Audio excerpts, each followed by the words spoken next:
పార్వతీదేవి శంకరుని యొక్క సాక్షాత్కారమును అపేక్షించినదై తపస్సు ప్రారంభం చేసింది. ఇది పగలని ఇది రేయని ఇది చలి ఇది ఎండ వాన ఇది అని తా మనమున తలపక సతి పదపడి కాలంబు సెలిపె పరమతపంబున్. ఆమె ఇది చలి ఇది ఎండ ఇది వాన అని లెక్క చెయ్యకుండా చాలా కాలం పాటు అలా తపస్సు చేస్తూనే ఉంది. చిట్ట చివరికి ఆహారంగా తీసుకుంటున్నటువంటి ఆ ఆకులను కూడా తీసుకోవడం మానేస్తే ఆమెకు అపర్ణ అని పేరు వచ్చింది. అంత కష్టపడి తపస్సు చేస్తోంది. వాళ్ళిద్దరూ ఒకటే అయినప్పుడు ఎప్పుడూ అమ్మవారు ఆయనకే సతి అవుతుంది అన్నప్పుడు ఆమెని అంత తపస్సు చేయించవలసిన అవసరం ఏముంది అని మనకు ఒక అనుమానం వస్తుంది. శంకరాచార్యులు వారు శివానంద లహరి చేస్తూ ఒక మాట అంటారు, వటుర్వా గేహీవా ఇతిరిపి జటీవా తదితరో నరోవా యక్కశ్చిద్భవతు భవకింతేన భవతి యదీయం హృత్పద్మం యది భవదధీనం పశుపతేః తదీయస్త్వం శంభో భవసి భవభారంచ వహసి. పరమేశ్వరుడి దగ్గరికి వెళ్ళినప్పుడు పరమేశ్వరుడికి దగ్గరవ్వాలి అనుకున్నవాడు మొట్టమొదట విడిచిపెట్టవలసినది ఏది అంటే నేను ఇది అన్న భావన వదిలిపెట్టేసేయాలి. నేను ఉద్యోగస్తుణ్ణి, నేను అధికారిని, నేను అందగాణ్ణి, నేను పొడుగ్గా ఉంటా, నాకు 4 పద్యాలు వచ్చు, నేను 2 గంటలు ఉపన్యాసం చెప్తాను, నీ తెల్లగా ఉంటాను, లేకపోతే నేనేదో ఫలానా కుటుంబంలో పుట్టాను. మీరు ఏమయ్యున్నారని మీరు అనుకుంటున్నారో అవన్నీ ఆయన అనుగ్రహం, అది ఆయన ఇచ్చినటువంటి విభూతి.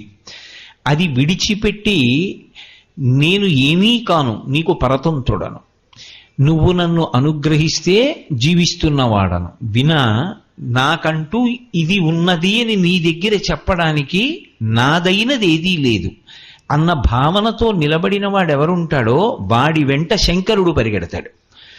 అది నిజమైన భక్తి అన్న మాటకు అర్థం ఏంటంటే నేను ఇది అన్న భావన పొందకుండా ఉండగలగడం. ఒక కార్యం చేస్తున్నాం అనుకోండి, చేసేటప్పుడు నేను ఇది అన్న భావన ఉండకూడదు. మరి ఇప్పుడు మీరు ప్రవచనం చేస్తున్నారు కదండి, నేను ప్రవచనం చేస్తున్నానన్న భావన మీకు ఉండకూడదా అంటే నేను ప్రవచనం చేస్తున్నాను మీరు ఇంతమంది వింటున్నారు అన్న భావన కాదు. నేను ప్రవచనము అనబడేటటువంటి వాగ్స్వరూపమైనటువంటి పుష్పములను పరమేశ్వరుని యొక్క పాదార విందముల యందు ఒక 2 గంటల పాటు సమర్పించుకుంటున్నాను. దానికి ఈశ్వరుడు నన్ను అనుగ్రహించి నువ్వు మిగిలిన వారికన్నా కూడా ఒక విశేషమైనటువంటి పుష్పాన్ని సమర్పించు. చాలామంది వినడంలో కుతూహలం ఉంటుంది, చాలా తక్కువ మంది మాట్లాడతారు. అందున సభాప్రవేశం చేసి సభలో ఎందరో కూర్చునుండగా మాట్లాడేటటువంటి అదృష్టాన్ని తక్కువ మంది పొందుతారు. అలా మాట్లాడగలిగినటువంటి అదృష్టం పొందడం అంటే నాకు చాలా మంచి పువ్వులైన ఇచ్చాడు. మంచి పువ్వుల దగ్గరున్నప్పుడు నేను ఎంత సంతోషంతో పూజ చేసుకోవాలి. అవి నా పువ్వులు మాత్రం కావు. నేను ఎందుకంటే ఏ చెట్టు నేను నాటలేదు, ఏ చెట్టు పువ్వు నేను పూయించలేను. నా శక్తితో చెట్టు పువ్వు పూస్తుందా? అది ఈశ్వర విభూతి. ఆయన నా చేత ఒక 2 గంటలు వాక్సుమములను సమర్పించుకో, నీకు నేను ఒక విభూతినిచ్చాను, ఒక 2 గంటలు తపస్సుగా నీ మాటలను పువ్వులుగా సమర్పణం చేయి అన్నాడు అనుకోండి. ఇంతమంది ఉంటే నేను అలా సమర్పించగలను అని నేను అన్నాను అనుకోండి, నా యందు అహంకారం ఉందని గుర్తు. అబ్బే నాకు సభలో 4000 మంది ఉంటే మాట్లాడతానండి, 40 మంది కూర్చుంటే నాకు చాలా చిన్నపుచ్చుకుంటాను, 40 మందికి ప్రసంగం చేయడం ఏమిటి అన్నాను అనుకోండి. నువ్వు పూజ చేసుకోవడానికి నీ చుట్టూ ఇంతమంది కూర్చుంటే పూజ చేస్తావా? ఎంతమంది ఉండాలి పూజ చేయడానికి? నీకు పరమేశ్వరుడికి మధ్య అనుబంధం అది, అంతే. భాగవతాన్ని అంతటినీ ఎవరికి చెప్పారు? ఒక్క పరీక్షిత్తుకు చెప్పాడు శుకబ్రహ్మ. ఆదిత్య హృదయాన్నంతటినీ ఎవరికి చెప్పారు? ఒక్క రామచంద్రమూర్తికి అగస్త్యుడు ఉపదేశం చేశాడు. భగవద్గీతనంతటినీ ఎవరికి చెప్పారు? కేవలంగా అర్జునుడికి కృష్ణ పరమాత్మ చెప్పారు. నువ్వు ఎంతమంది వచ్చారని ఉపన్యాసం చెప్పడం కాదు, నువ్వు తరించడానికి 2 గంటలు ఈశ్వరుడు అవకాశం ఇచ్చాడు. ఆ 2 గంటల తపస్సుని తపస్సుగా నిర్వర్తించు. నేను ఇది అన్న భావనతో నువ్వు కూర్చోకు.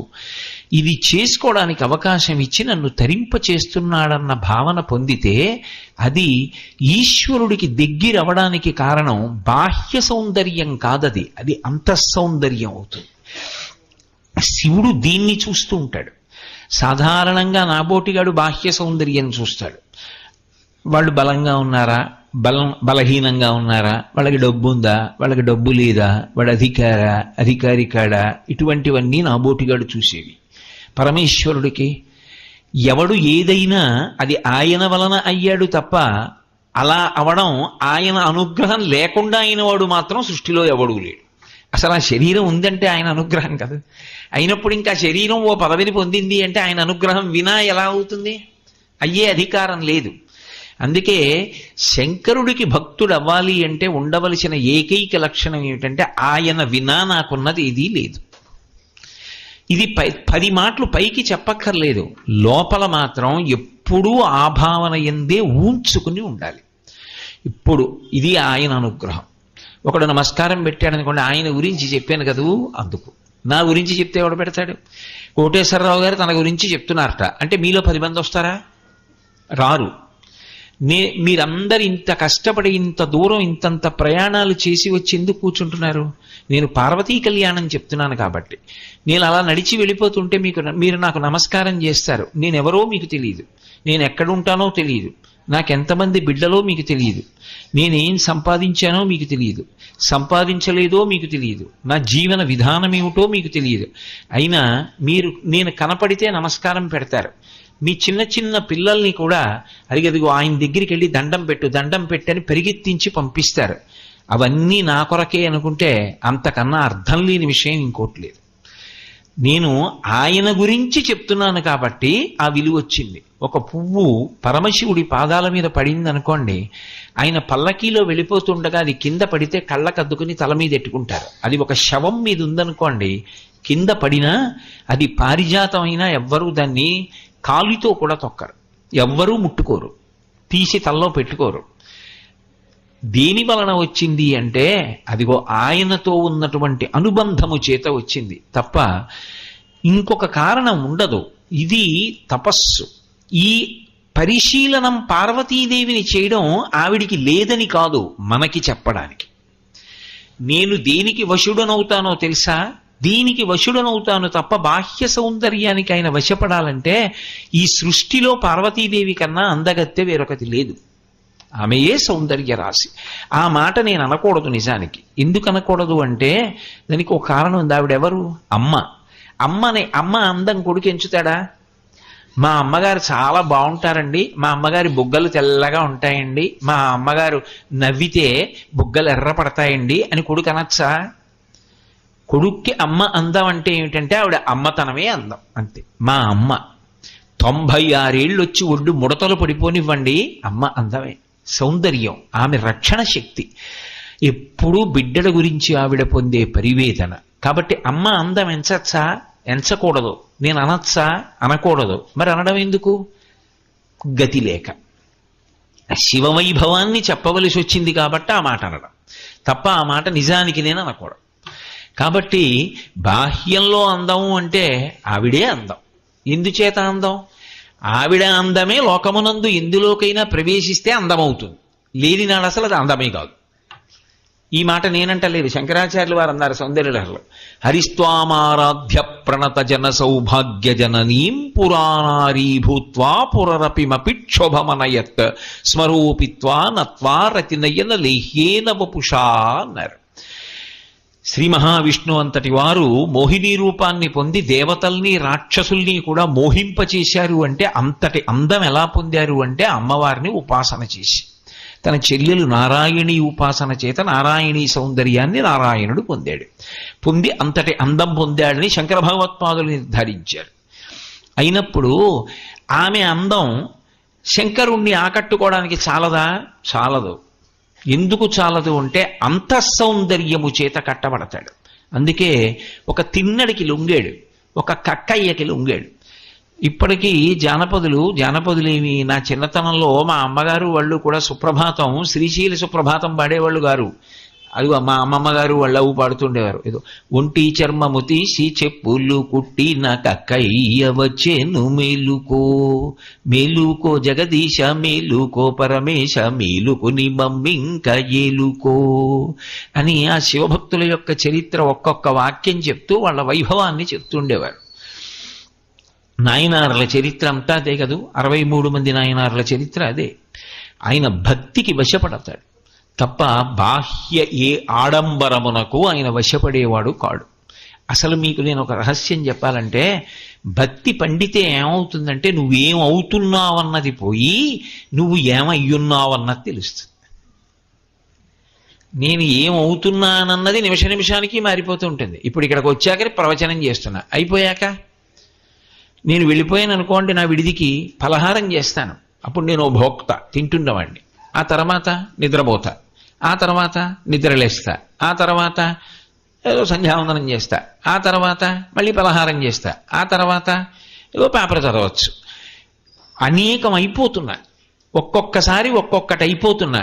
అయిపోతున్నవేవో అవేవీ నీవు కాదు. ఏది అయి ఉన్నావో అది నువ్వు. ఏది అయి ఉన్నావో ఆత్మవై ఉన్నావు. ఏది అయిపోతున్నావో, ఏది మారిపోతున్నావో అది నువ్వు కాదు. Becoming is not permanent, being is permanent. Being ఎప్పుడూ అలాగే ఉండుట మారనిది, అది ఆత్మ. ఎప్పుడూ మారిపోతూ ఉండడం అవస్థ. భక్తి యొక్క చిట్ట చివరి స్థితి ఏమిటి అంటే, మారిపోతున్నది నువ్వు కాదు, ఇన్ని మార్పులకు ఆధారమై మారక ఉండిపోయినదేదో అది నువ్వు అని తెలుస్తుంది.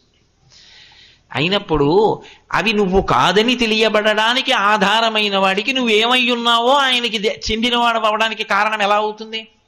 ఒక్కనాటికి అవదు. నేను ఇది కాబట్టి ఆయనకి చెందినవాడనన్న మాట ఎలా అన్వయం అవుతుంది? అది తెలియక ఎవరైనా అన్నారనుకోండి నవ్వి ఊరుకోవాలి. మీరు బాగా చెప్తారండి అన్నారనుకోండి నవ్వి ఊరుకోవాలి. నేను బాగా చెప్పడం ఏంటి? ఇది బాగా చెప్తుందా? నేను చెప్తే గట్టిగా చెప్తుంది, వాళ్ళు లోపల చెప్తే ఇది చెప్తుంది. కాబట్టి దానికి ఏ ఆడంబరాలు కోరదు. అదిగో ఆ స్థితికి వెడితే శివుడికి దగ్గరైనాడు అంటారు. అది మనకి నేర్పాలి. అందుకు ఆవిడ తపస్సు చేసి, అంతేగాని ఆవిడికి తపస్సు అవసరం ఏముందండి? నిజానికి ఆవిడికి ఏం తపస్సు అవసరం లేదు. కానీ మనకి పాఠం నేర్పుతూ ఉంటుంది పురాణం. ఇలా బ్రతుకు సుమా నేర్పుతూ ఉంటుంది. కాబట్టి ఆ తల్లి బాహ్యముతో సంపర్కమును కోల్పోయింది. ఋతువు మారిపోతోంది, ఆవిడికి తెలియదు. పగలొచ్చింది, ఆవిడికి తెలియదు. చీకటి పడిపోయింది, ఆవిడికి తెలియదు. ఎందుకు తెలియదు అంటే మనసు గ్రహించదు. మనసు ఎందుకు గ్రహించదు? శరీరమునకు ఇంద్రియములకు వాతావరణములకు ఉన్న సంబంధంతో మనసు తెగిపోయింది. ఇప్పుడు ఒక్కొక్కసారి చూడండి, మంచి ఉద్విగ్నతలో ఉన్నారనుకోండి, ఏదో ఒక నృత్య కార్యక్రమం చూస్తున్నారు, ఎంతో ఆనందంగా నృత్యం వంక చూస్తున్నారు. చూస్తుండగా అకస్మాత్తుగా ఇలా పెట్టు కూర్చుంటే చక్కగా పక్కన ఉన్నవాడు ఉంగరం తీసాడు వేలు నుంచి. తెలియలేదు.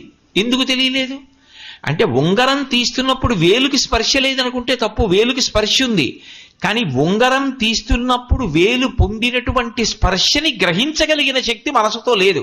మనసుకి శరీరం యొక్క స్పర్శకి కవాటం తెగిపోయింది. తెగిపోయి వేరొక దాని యందు నిమగ్నమైపోయింది. అలా దేని యందు మగ్నమైపోయిందంటే శివుని యందు మగ్నమైపోయింది. ఇక్కడ శివుణ్ణి చూస్తోంది, బాహ్యమునందు మార్పులతో ఆవిడికి సంబంధం లేదు. కాబట్టి కాలం ఎంత గడిచింది ఆవిడికి తెలియదు, వెళ్ళిపోతోంది. అందుకని ఇది పగలని, ఇది రేయని, ఇది చలి, ఇది ఎండవాన, ఇది అని సతితా మనమున్న తలపక పదపడి కాలంబు సలిపే పరమతర్పంబొన్. ఆవిడికి ఏమీ తెలియట్లేదు. ఆవిడ ఎప్పుడో బహిర్ముఖురాలు అయిందనుకోండి, 12 ఏళ్ళు అయిందమ్మా ఇప్పటికి నువ్వు ఇలా కూర్చుని అంటే, ఓహో అంటారు. 12 ఏళ్ళు అయిపోయిందా, ఇంత వృధా అయిపోయిందా అని అందో. 12 ఏళ్ళు అయిందా? శంకర సాక్షాత్కారానికి ఇది సరిపోలేదు. మళ్ళీ కూర్చుంటుంది తప్ప లక్ష్యమును చేరే వరకు నిరాసక్తత కానీ, అందులో ఏ విధమైనటువంటి అనుమానం కానీ, లేకపోతే భగవంతుడు నన్ను అనుగ్రహించడేమోలే, ఉన్నాడంటారు కానీ కనపడతాడు, అనవసరంగా కాలం వృధా అయిపోతోందన్న భావన కానీ ఉండవు. శంకరాచార్యుల వారి పుట్టుక సమయంలో శంకరాచార్యుల వారి తల్లి ఆర్యాంబ, తండ్రి శివగురువు సంతానం కలగలేదని త్రిశూరు వెళ్ళి భజన చేశారు. భజన అంటే రామనామము రామనామము అని భజన కాదు. త్రిశూరులో భజన అంటే 42 రోజులు దేవాలయంలో ఉండిపోతారు. రాత్రింబవళ్ళు ఊళ్ళోనే ఉంటారు, ఉండి ఈశ్వర సేవ చేస్తారు. 42 రోజులు అయిపోయింది. సాధారణంగా స్వప్నంలో కనపడతాడంటారు, కనపడలేదు. శివగురువు వెళ్ళి అన్నాడు, శంకరుడు అనుగ్రహించడేమో, ఏదో ఎవరో చెప్తే మనం వచ్చాం, సత్యం కాదేమో అన్నాడు. ఆవిడంది, నో దేవతాను జడిమా జడిమా మనుష్యే అంది. అది ఆయన దోషం కాదు, మనం సరిగ్గా చేయలేదనమాట ఏదో, కాబట్టి మనం ఇంకా చెయ్యవలసిన అవసరం ఉందన్నమాట. అది ఒక మనిషి అనవలసిన మాట. అది శంకరుడు మెచ్చుకున్నాడు, సాక్షాత్కరించాడు. సాక్షాత్కరించి వరం కాదు, కైలాస శంకరుడు కాలడి శంకరుడిగా వచ్చాడు. కాబట్టి అది తపస్సు అంటే. అటువంటి తపస్సు ఆవిడ చేస్తోంది. ఇప్పుడు ఆవిడకి మనసులో ఎక్కడైనా నిజమేనేమో, నేనేమో పొరపాటు పడ్డానేమో, నేను ఆయన కోసం తపస్సు ఏమిటి, ఆయనతో పెళ్ళి ఏమిటి అన్న భావన ఎక్కడైనా చిన్న నిరుసుందనుకోండి, విసిరితే మంట అవుతుంది కాదు. అసలు నాలో ఎక్కడైనా చిన్న అనుమానం ఉందనుకోండి, ఈ ప్రవచనాలు అవి అనవసరమేమో, ఎందుకు వచ్చింది ఈ ప్రవచనాలు, నాకు ఇలా ఇన్ని వేల ప్రసంగాలు చేసి ఏం సాధించానన్న భావన ఒకటి ఉందనుకోండి, ఎవడైనా వచ్చి దాని గురించి ఏమైనా వ్యతిరేకంగా చెప్తే నా మనసు మారే అవకాశం ఉంటుంది. నా జీవితం తరించడానికి ఇంతకన్నా మార్గం లేదని నేను సుస్థిరమైనటువంటి నమ్మకంతో ఉన్నాననుకోండి, దీనికోసం ఏదైనా వదిలేస్తాను. ఆ ఘర్షణ ఒక్కొక్కసారి ఈశ్వరుడు ఏం చేస్తాడంటే దేని వైపు మొగ్గుతావని పరీక్షిస్తాడు. అప్పుడు ఆ పరీక్ష దేనికంటే నా ధృతిని బాగా నిలబెట్టుకోవడానికి పనికొస్తుంది. అలా శంకరుడు అమ్మవారిని పరీక్షించడానికి వచ్చాడు. అంటే మళ్ళీ మీరు అమ్మవారిని పరీక్షించడానికి అనుకోకూడదు, మనందరం ఎలా తట్టుకు నిలబడాలో నేర్పుతున్నాడని మనం అన్వయం చేయవలసి ఉంటుంది. ఆ విధానం అలా ఉంటుంది. అది ఆమె యొక్క మొక్కవోని కృతనిశ్చయాన్ని ప్రకటనం చేయడానికి మార్గముగా నిర్దేశించాడు ఆయన. అందుకొచ్చాడు. వచ్చి అది కూడా వచ్చినప్పుడు ఎలా వచ్చాడు, శంకరుడిగా వచ్చాడు అనుకోండి, కథ పూర్తయిపోయింది. అందుకని శంకరుడిగా రాలేదు, రాకుండా ఒక బ్రహ్మచారిగా వచ్చాడు. బ్రహ్మచారి వచ్చాడనుకోండి, ఒక మర్యాద ఉంటుంది. వటువు ఉపనయనం చేసుకున్నవాడు, గాయత్రి చేసుకునేటటువంటి బ్రహ్మచారి ప్రభువు దగ్గరికి వెళ్ళినా సరే వెంటనే ప్రభువు లేచి నిలబడి ఆదరించాలి. అందుకే కదా బలిచక్రవర్తి అంతటి వాడు యజ్ఞం చేస్తున్నప్పుడు శ్రీ మహావిష్ణువు వటువుగా సభాప్రవేశం చేస్తే, వడుగా ఎవ్వరి వాడవెవ్వడవు సంవాసస్థలం వెయ్యది ఎడకున్ నీ వరుదించుటం సఫలమయ్యన్ వంశమున్ జన్మమున్ కడు ధన్యాత్ముడనైతి. నా కోరికల్ కడతీరెన్ ఈ మకంబు యోగ్యంబయ్య సుహృతంబులయ్య శిఖులున్ కళ్యాణమి కాలమున్ అన్నాడు. ఇంట్లో బ్రహ్మచారి ఉండడం, బ్రహ్మచారి రావడం అంత గొప్పవి, అంత చక్కటి విశేషం అది. అయినప్పుడు బ్రహ్మచారిగా వచ్చాడు. బ్రహ్మచారి అంటే ఎప్పుడూ సంతతము విద్యాభ్యాసం చేస్తుంటాడు తప్ప ఆయన దగ్గర అక్కర్లేని విషయముల యొక్క ప్రతిపాదన ఉండదు అని విశేషం. కాబట్టి ఇప్పుడు బ్రహ్మచారి రూపంగా వచ్చాడు, మహాతేజోవంతుడైన బ్రహ్మచారి.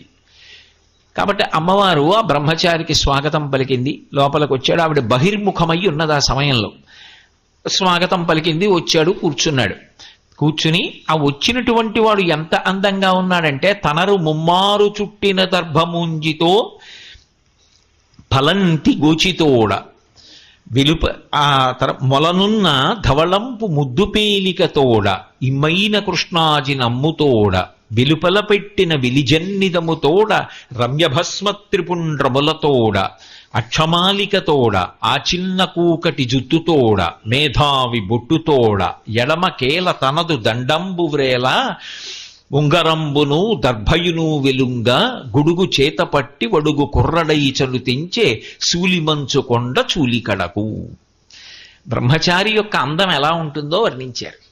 ఆయన వచ్చేటప్పుడు తనరు ముమ్మారు చుట్టిన దర్భముంజితో కొమ్మరంగు పలంతి గోచితోడా, దర్భలతో నెయ్యబడినటువంటి ముంజి దాన్ని ఆ నడుం చుట్టూ 3 మాటలు చుట్టుకుంటారు. 3 మాటలు చుట్టి మొలత్రాళ్ళ వేసుకుంటారు. అదంతా దీనికి అంటే బ్రహ్మచర్యంలో ఆ వీర్యశక్తి, తేజోశక్తి అధోముఖంగా క్షయం అవ్వకుండా ఊర్ధ్వముఖ చలనం చేసి ఓజోశక్తిగా మార్చడానికి శాస్త్రం ప్రతిపాదించినటువంటి రక్షణ కవచం. అందుకని ఆ దర్భ పెట్టుకుని గోచి పెట్టుకుని ఉన్నాడు. అది తేజోరక్షణం. అందుకే పంచకట్టు తేజోరక్షణము అని. పంచకట్టు ఎందుకు కడతారు అంటే అంచులు మడిచి గోచి పెట్టారంటారు. వికచ్చ అనుత్తరీయశ్చ నగ్నశ్చ అవస్త్రయేవచ అని. పవిత్ర కార్యంలో ఉన్నాడు అంటే లుంగి కట్టుకుంటే సరిపోదు, గూడకట్టు అంటారు. అప్పుడు అది ఈశ్వరారాధన కొరకు సరిపోదు. ఈశ్వరారాధనకు సరిపోవాలి అంటే ఖచ్చితంగా గోచీ పెట్టి వెనక నుంచి తీసి గోచీ పెట్టుకుంటేనే భగవదారాధనకు పనికొస్తాడు తప్ప అలా కట్టుకోకపోతే నగ్నశ్చ అవస్త్రయేవచ పటలపన్నంలో వేదం చెప్పింది. అలా కట్టుకోకపోతే వాడు నగ్నంగా వస్త్రం లేకుండా మళ్ళీ మళ్ళీ ఆమ్రిడితం వేసింది. అలా ఉండి ఈశ్వరారాధన చేసినవాడు దాని చేత దోషభూయిష్టమైన పూజ చేసిన వాడిగా పరిగణింపబడతాడు అని శాస్త్రం. నీ చెప్పట్లేదు, కావాలంటే వేదంలో పటలపన్నం చూడండి. బ్రహ్మచారి మినహాయింపు. బ్రహ్మచారి అలా కట్టుకోవాలని ఏం లేదు, అలా మడత పెట్టి పంచకట్టి గూచి పెట్టాలి అని ఏం లేదు. ఒక్కొక్కసారి గూడకట్టుగా కూడా కట్టుకుంటారు. ఏకవస్త్రధరోధన్ వీచికి కనకమాలయ అని రామాయణం రాముడి గురించి. కాబట్టి బ్రహ్మచారిగా వచ్చాడు. బ్రహ్మచారిగా వచ్చినప్పుడు తనరు ముమ్మారు చుట్టిన దర్భముంజితో కొమ్మెరింగు పలంచి గూచితోడ, అలాగే మొలనున్న ధవళంపు ముద్దు పీలికతోడ, ఇమ్మైన కృష్ణాజి నమ్ముతోడ. ఆ మొలన ఒక చిన్న తెల్లటి బట్ట కట్టుకున్నాడు. ఓ చిన్న లుంగిలో ఏదో ఓ చిన్న బట్ట ఒకటి మోకాళ్ళ మీదకో మోకాళ్ళ కిందకో ఓ బట్ట కట్టుకున్నాడు. ఇప్పటికీ మీరు వేద పాఠశాలలకు వెడితే పిల్లలు కనపడతారు. వేద పాఠశాలలో ఎంత ముచ్చటగా ఉంటుందో ఆ బ్రహ్మచారుల్ని చూస్తే. అలాగే ఇమ్మైన కృష్ణాజి నమ్ముతోడ. కృష్ణాజినం అంటే జింక చర్మాన్ని పైన వేసుకుని ఉన్నాడు. ఇమ్మైన కృష్ణాజి నమ్ముతోడ వెలుపల పెట్టిన వెలిజన్నితముతోడ రమ్య భస్మ త్రిపుండ్రములతోడ. తెల్లటి యజ్ఞోపవీతం కనపడుతోంది. యజ్ఞోపవీతం మాసిపోయి ముళ్ళు పడిపోయి దారాలు చుట్టుకుపోయి చిక్కులతోటి చిరిగిపోయి తెగిపోయి పెరిగిపోయి నానిపోయి చివికిపోయి అలా ఉండకూడదు. యజ్ఞోపవీతం పరమం పవిత్రం, అది పరమ పవిత్రం. దాన్ని చక్కగా పోషించుకోవాలి, దాన్ని చక్కగా ఉంచుకోవాలి. అసలు యజ్ఞోపవీతమే తీసేసే మహాత్ములకు నమస్కారం.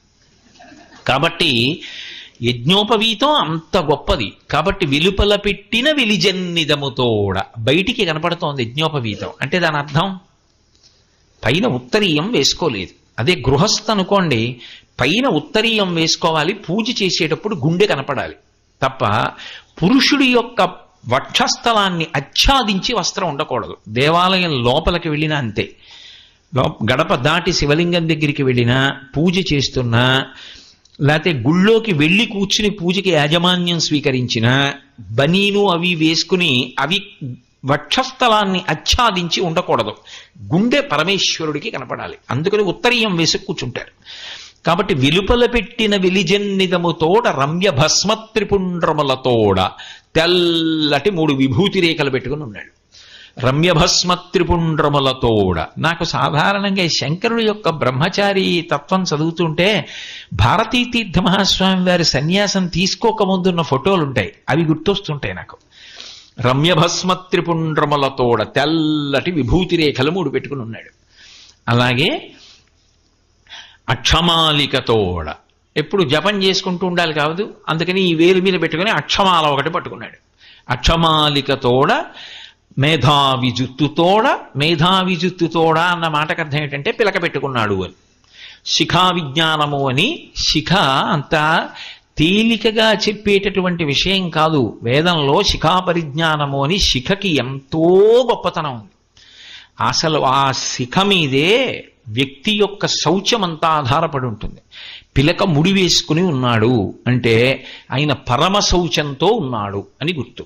పిలక ముడి విప్పాడు అనుకోండి, ఆయన ఏదో అశౌచంతోటో ఏదో పితృకర్మ లాంటిదో చేస్తున్నాడు అని గుర్తు కాదు. భగవత్ సంబంధంతో శౌచంతో ఉన్నాడు అనుకోండి, పిలక ముడేసుకోవాలి.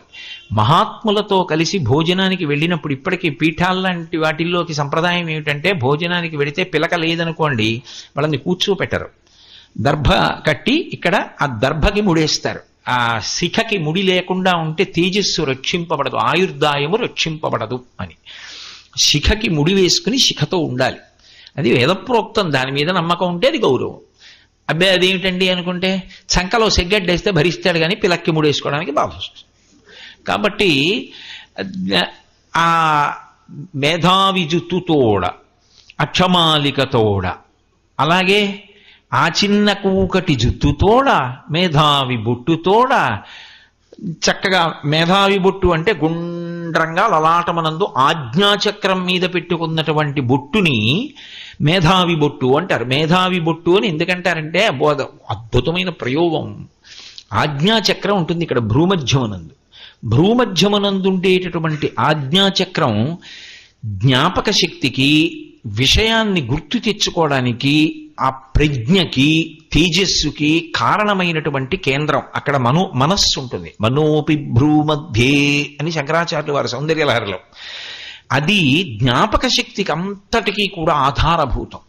అందుకే చూడండి, జపం చేసినా కూడా 2 కళ్ళు మూసి భ్రూమధ్యమనందే దృష్టి నిలబెట్టి ధ్యానం చేస్తారు. ఆ ఆజ్ఞాచక్రాన్ని కుంకం చేత కప్పుతారు, గుండ్రంగా పెట్టి కప్పాలి. ఆ బొట్టు పెట్టుకుంటే అది తేజస్సుని రక్షిస్తుంది, జ్ఞాపక శక్తిని రక్షిస్తుంది, మేధాశక్తిని రక్షిస్తుంది, దృష్టి దోషాన్ని నివారిస్తుంది. కొన్ని వేల కన్నులు ఒకే ముఖాన్ని చాలాసేపు చూస్తాయి అన్నారనుకోండి, తేజోక్షయం అవ్వకుండా ఉండడానికి ఆజ్ఞాచక్రం మీద బొట్టు పెట్టుకుని ఉండాలి. అది మంగళప్రదత్వం. కాబట్టి ఆ చిన్న కూకటి జుత్తుతోడ మేధావి బొట్టుతోడ, ఎడమకేల తనదు పొడుగైన దండంబు వ్రేల. ఎడమ చేత్తో బ్రహ్మచారి పొడుగాటి కర్ర ఒకటి పట్టుకుంటాడు. ఎందుకు పట్టుకోవాలి అంటే ఈ శరీరాన్ని రక్షించుకోవాలి. గురువుగారు దర్భలు పట్టరారా అంటారు. అరణ్యానికి ఎడతాడు. ఆ దర్భలు కోస్తుంటే చటుక్కు ద్రాక్షపాం అలా వచ్చిందనుకోండి, చేతిలో ఏమీ లేకపోతే ప్రమాదం వస్తుంది. కర్ర చేతిలో ఎందుకు ఉంటుంది అంటే రక్షణ కొరకు ఉంటుంది. రక్షణ ఆ కర్రతో వెంటనే తన శరీరాన్ని కాపాడుకోవలసి వస్తేనే కర్రని ఉపయోగిస్తాడు. కాబట్టి ఆ ఎడమకేల తనదు పొడవైన దండంబు వ్రేల, బాగా పొడుగైనటువంటి కర్ర పట్టుకున్నాడు. ఉంగరంబును దర్భయును వెలుంగ, ఉంగరం లేకుండా ఉండకూడదు. ఉంగరం లేకుండా ఆచమనీయం తీసుకుంటే నిత్తురు ఆచమనీయం తీసుకున్నట్టు. అందుకని ఉంగరం ఉండి తీరాలి. అందుకే కాశికాముద్రయిడిన యుంగరంబుతోడ శాంతరసముప్పు బ్రహ్మతేజంబుతోడ ప్రవరుడయ్యవియచ్చర ప్రవరుడపుడు అని అలసాని పెద్దన గారు మన చరిత్రలో. ఆ ఉంగరం కుడి చేతి ఉంగరపు వేలుకి ఉండి తీరాలి ఆచమనీయం చేయడానికి, లేకపోతే రోజు చేస్తున్న పూజ దోషభూయిష్టమవుతుంది. ఒకవేళ అలా లేదనుకోండి, పవిత్రమైనా కట్టుకోవాలి. నాకు ఉంగరం పెట్టుకునే శక్తి లేదండి, బంగారం కాదు వెండి పెట్టుకో, వెండి కాదు రాగి పెట్టుకో, రాగి కూడా పెట్టుకోలేనండి, దర్భముడేయాలి. దర్భముడేసుకుని పవిత్రం అంటారు, అప్పుడు ఆచమనీయం చేయాలి. కాబట్టి అటువంటి దర్భ చేత్తో పట్టుకున్నాడు, దర్భల కట్ట చేత్తో పట్టుకున్నాడంటే కర్మిష్టి. ఎప్పుడు ఆ నియమానికి ఆ వేళకి ఏం చెయ్యాలో అది చేస్తూ ఉంటాడని గుర్తు. కాబట్టి ఉంగరంబును దర్భయును వెలుంగ గొడుగు చేత పట్టి బ్రహ్మచారి ఎప్పుడు ఓ గొడుగు వేసుకు తిరుగుతుంటాడు. ఎందుకని అంటే రక్షణ కోసం. ఎండ, వాన, చలి ఇవన్నీ ఉంటాయి కదా మరి, అందుకని గొడుగు. అందుకని ఆ గొడుగు వేసుకుంటాడు. గొడుగో జన్నిదమో కమండలయో నాకున్ ముంజియో దండమో వరుగేనెక్కడ కరుల్ వామాక్షుల శంబులెక్కడ నిచ్చూచిత కర్మమెక్కడ మదాకాంక్షితంబైన 3 అడుగుల మేరయ త్రోమకిచ్చుటది బ్రహ్మాండంబు నా పాదికిన్నంటాడు వామనమూర్తి. అందుకే ఆ గొడుగు పట్టుకుని ఎవరొచ్చింది, చనుదించే శూలి మంచుకొండ చూలి కడకు. మంచుకొండ చూలి అంటే హిమవత్ పర్వత పుత్రి అయినటువంటి హైమవతి దగ్గరికి శూలి వెళ్ళాడు. శూలి అంటే చేతి యందు త్రిశూలమును పట్టుకునేటటువంటి వాడు బ్రహ్మచారిగా మారి వెళ్ళాడు. ఇప్పుడు బ్రహ్మచారిగా వెళ్ళాడు కాబట్టి పార్వతీదేవి ఆహ్వానం పలికింది, కూర్చోబెట్టింది. బ్రహ్మచారి వచ్చాడు అనుకోండి, నిరంతర గాయత్రి చేస్తాడు, 2 పూట్ల సమిధాదానం చేస్తాడు. బ్రహ్మచారి ఇంటి ముందుకు వస్తే ఏదైనా ఇవ్వాలి తప్పకుండా. ఓ పండో, కాయో, ఓ దర్భో, లేకపోతే అథవా కనీసం ఓ యజ్ఞోపవీతమో ఏదో ఇవ్వాలి బ్రహ్మచారికి. అందుకని బ్రహ్మచారి వచ్చాడు, కూర్చోబెట్టింది ఆవిడ. కూర్చోబెట్టి మాట్లాడుతాడు. ఆయన అన్నాడు, ఎందుకమ్మా తపస్సు చేస్తున్నావు అన్నాడు. శంకరుడి కోసం తపస్సు చేస్తున్నాడు. ఏం చేస్తావు శంకరుడు ప్రత్యక్షమైతే? శంకరుడికి ఇల్లాల్ని కావాలనుకుంటున్నాను, ఆయన భార్యని కావాలని నా కోరిక, అందుకని ఆయన కోసం తపస్సు చేస్తున్నాను. ఒకప్పుడు మన్మధుడు బాణం వేశాడు, ఆయన ఆగ్రహించి మన్మధుడిని భస్మం చేసి వెళ్ళిపోయాడు. ఇప్పుడు నా తపస్సు చేత ఆయన్ని భర్తని చేసుకోవాలని తపస్సు చేస్తున్నాను. అంటే మన్మధుడి బాణాలకి లొంగేవాడు కాదు, బాహ్య కామానికి ఆయన లొంగడు. ఆయన లొంగేది ఆంతరమైనటువంటి భక్తికి వశుడవుతాడు. అలా నేను ఆయన్ని భర్తని చేసుకోవాలనుకుంటున్నాను. ఈ తేడా నేను పరమ పవిత్రంగా ఎలా ఆవిష్కరించాలి అన్న దాని గురించి తడువు తుక్కుంటున్నాను లోపల. ఈ లోకంలో ఏ పురుషుడైనా కూడా పెళ్లి చేసుకుని ఒక స్త్రీని ధర్మపత్నిగా ఎందుకు స్వీకరిస్తాడు అంటే ఒక వయస్సు దాటిన తరువాత తన మనసునందు పొటమరించిన కామాన్ని ధర్మంతో ముడివేసి తన తేజస్సుని ఆ క్షేత్రమునందు నిక్షేపించడానికి. శంకరుడికి అవసరం ఏమిటి కాముణ్ణి కాల్చేసిన వాడికి? అసలు ఆయనకి ఇంకా క్షేత్రం ఎందుకు? ఆయనకి కామం ఏమిటి? మరి ఇంకెందుకు తీసుకుంటాడు అంటే శంకరుడు ఆవిడ్ని తీసుకోవడం కాదు, ఆవిడ తపస్సు చేత ఆయన్ని వశుణ్ణి చేసుకుని భర్తగా కూర్చోబెట్టుకుని మహాకామేశ్వరుణ్ణి చేసి మన్నికన్ని తల్లిదండ్రులయ్యాడు. ఇప్పుడు ఎవరిది శక్తి? ఆ అమ్మది. అందుకే పార్వతీ కళ్యాణం అంత గొప్పదైంది. ఆవిడ్ని పెళ్లి కూతుర్ని చేయడం, పసుపు దంపడం, సౌభాగ్య వస్తువులు పుచ్చుకోవడం, ఆవిడికి మంగళ స్నానం చేయించడం, సువాసిని పూజ చేయడం, బాల పూజ చేయడం, ఇవన్నీ అంత శక్తివంతములు అందుకయ్యాయి. అలా అంటే ఇప్పుడు తెల్లవారుతుందా, ఎప్పుడు చేద్దామా మనమని మీ అందరికీ మనసు ఊబిళ్ళూరట్లా. కాబట్టి ఆ తల్లి నేను ఇందుకొరకు తపస్సు చేస్తున్నాను, కాముణ్ణి కాల్చిన వాడికి ఇక కామముతో అవసరమేముంది, ఇక స్త్రీ అవసరమేముంది? లేదు. కానీ నా తపస్సు చేత ఆయనని నా భర్తని చేసుకోగలను, నా నమ్మకం, అందుకు చేస్తున్నాను. అంటే ఆయన అన్నాడు, బాగుందమ్మా, మంచిదే, శివుణ్ణి భర్తని చేసుకుందాం అనుకుంటున్నావు, ఎందుకమ్మా, ఏమిటి దానివల్ల ఉపయోగం ఆలోచించాలా? ఇంత కష్టపడి శంకరుడి గురించి తపస్సు చేసి భర్తను చేసుకుంటావా? ఎవరి గురించి చెయ్యాలంత తపస్సు? ఎవరో చాలా గొప్పవాడు, ఆయనకి భార్యనైతే నాకు ఇంతకన్నా అదృష్టం ఏమంటే ఆయన గురించి తపస్సు చేయాలి.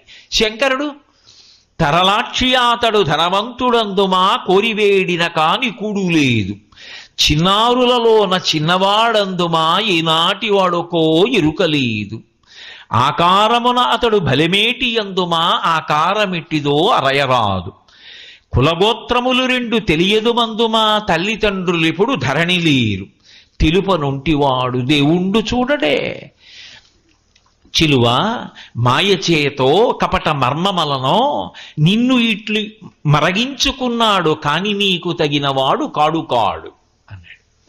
ఎవరు? శివుడే తనని పెళ్లి చేసుకోవాలనుకున్న అమ్మాయి దగ్గరికి వెళ్ళి తన పెళ్లి పాడు చేసుకుంటున్నాడు. లోకంలో ఎక్కడైనా ఉన్నాడా ఇలాంటివాడు? అంటే ఆయన భక్తికి లొంగడం అన్న ప్రక్రియ అలా ఉంటుంది. ఆయన అన్నాడు, తరలాక్షి అతడు ధనవంతుడందుమా కోరివేడిన కాని కూడు లేదు. అమ్మ, లోకంలో ఎవరైనా ఎవరిని పెళ్లి చేసుకుంటారు, సుఖపెట్టాలని కోరుకుంటారు. కనీసంలో సుఖపెట్టడం అంటే పక్కన పెట్టండి, అది ఇల్లాలి గొప్పతనం.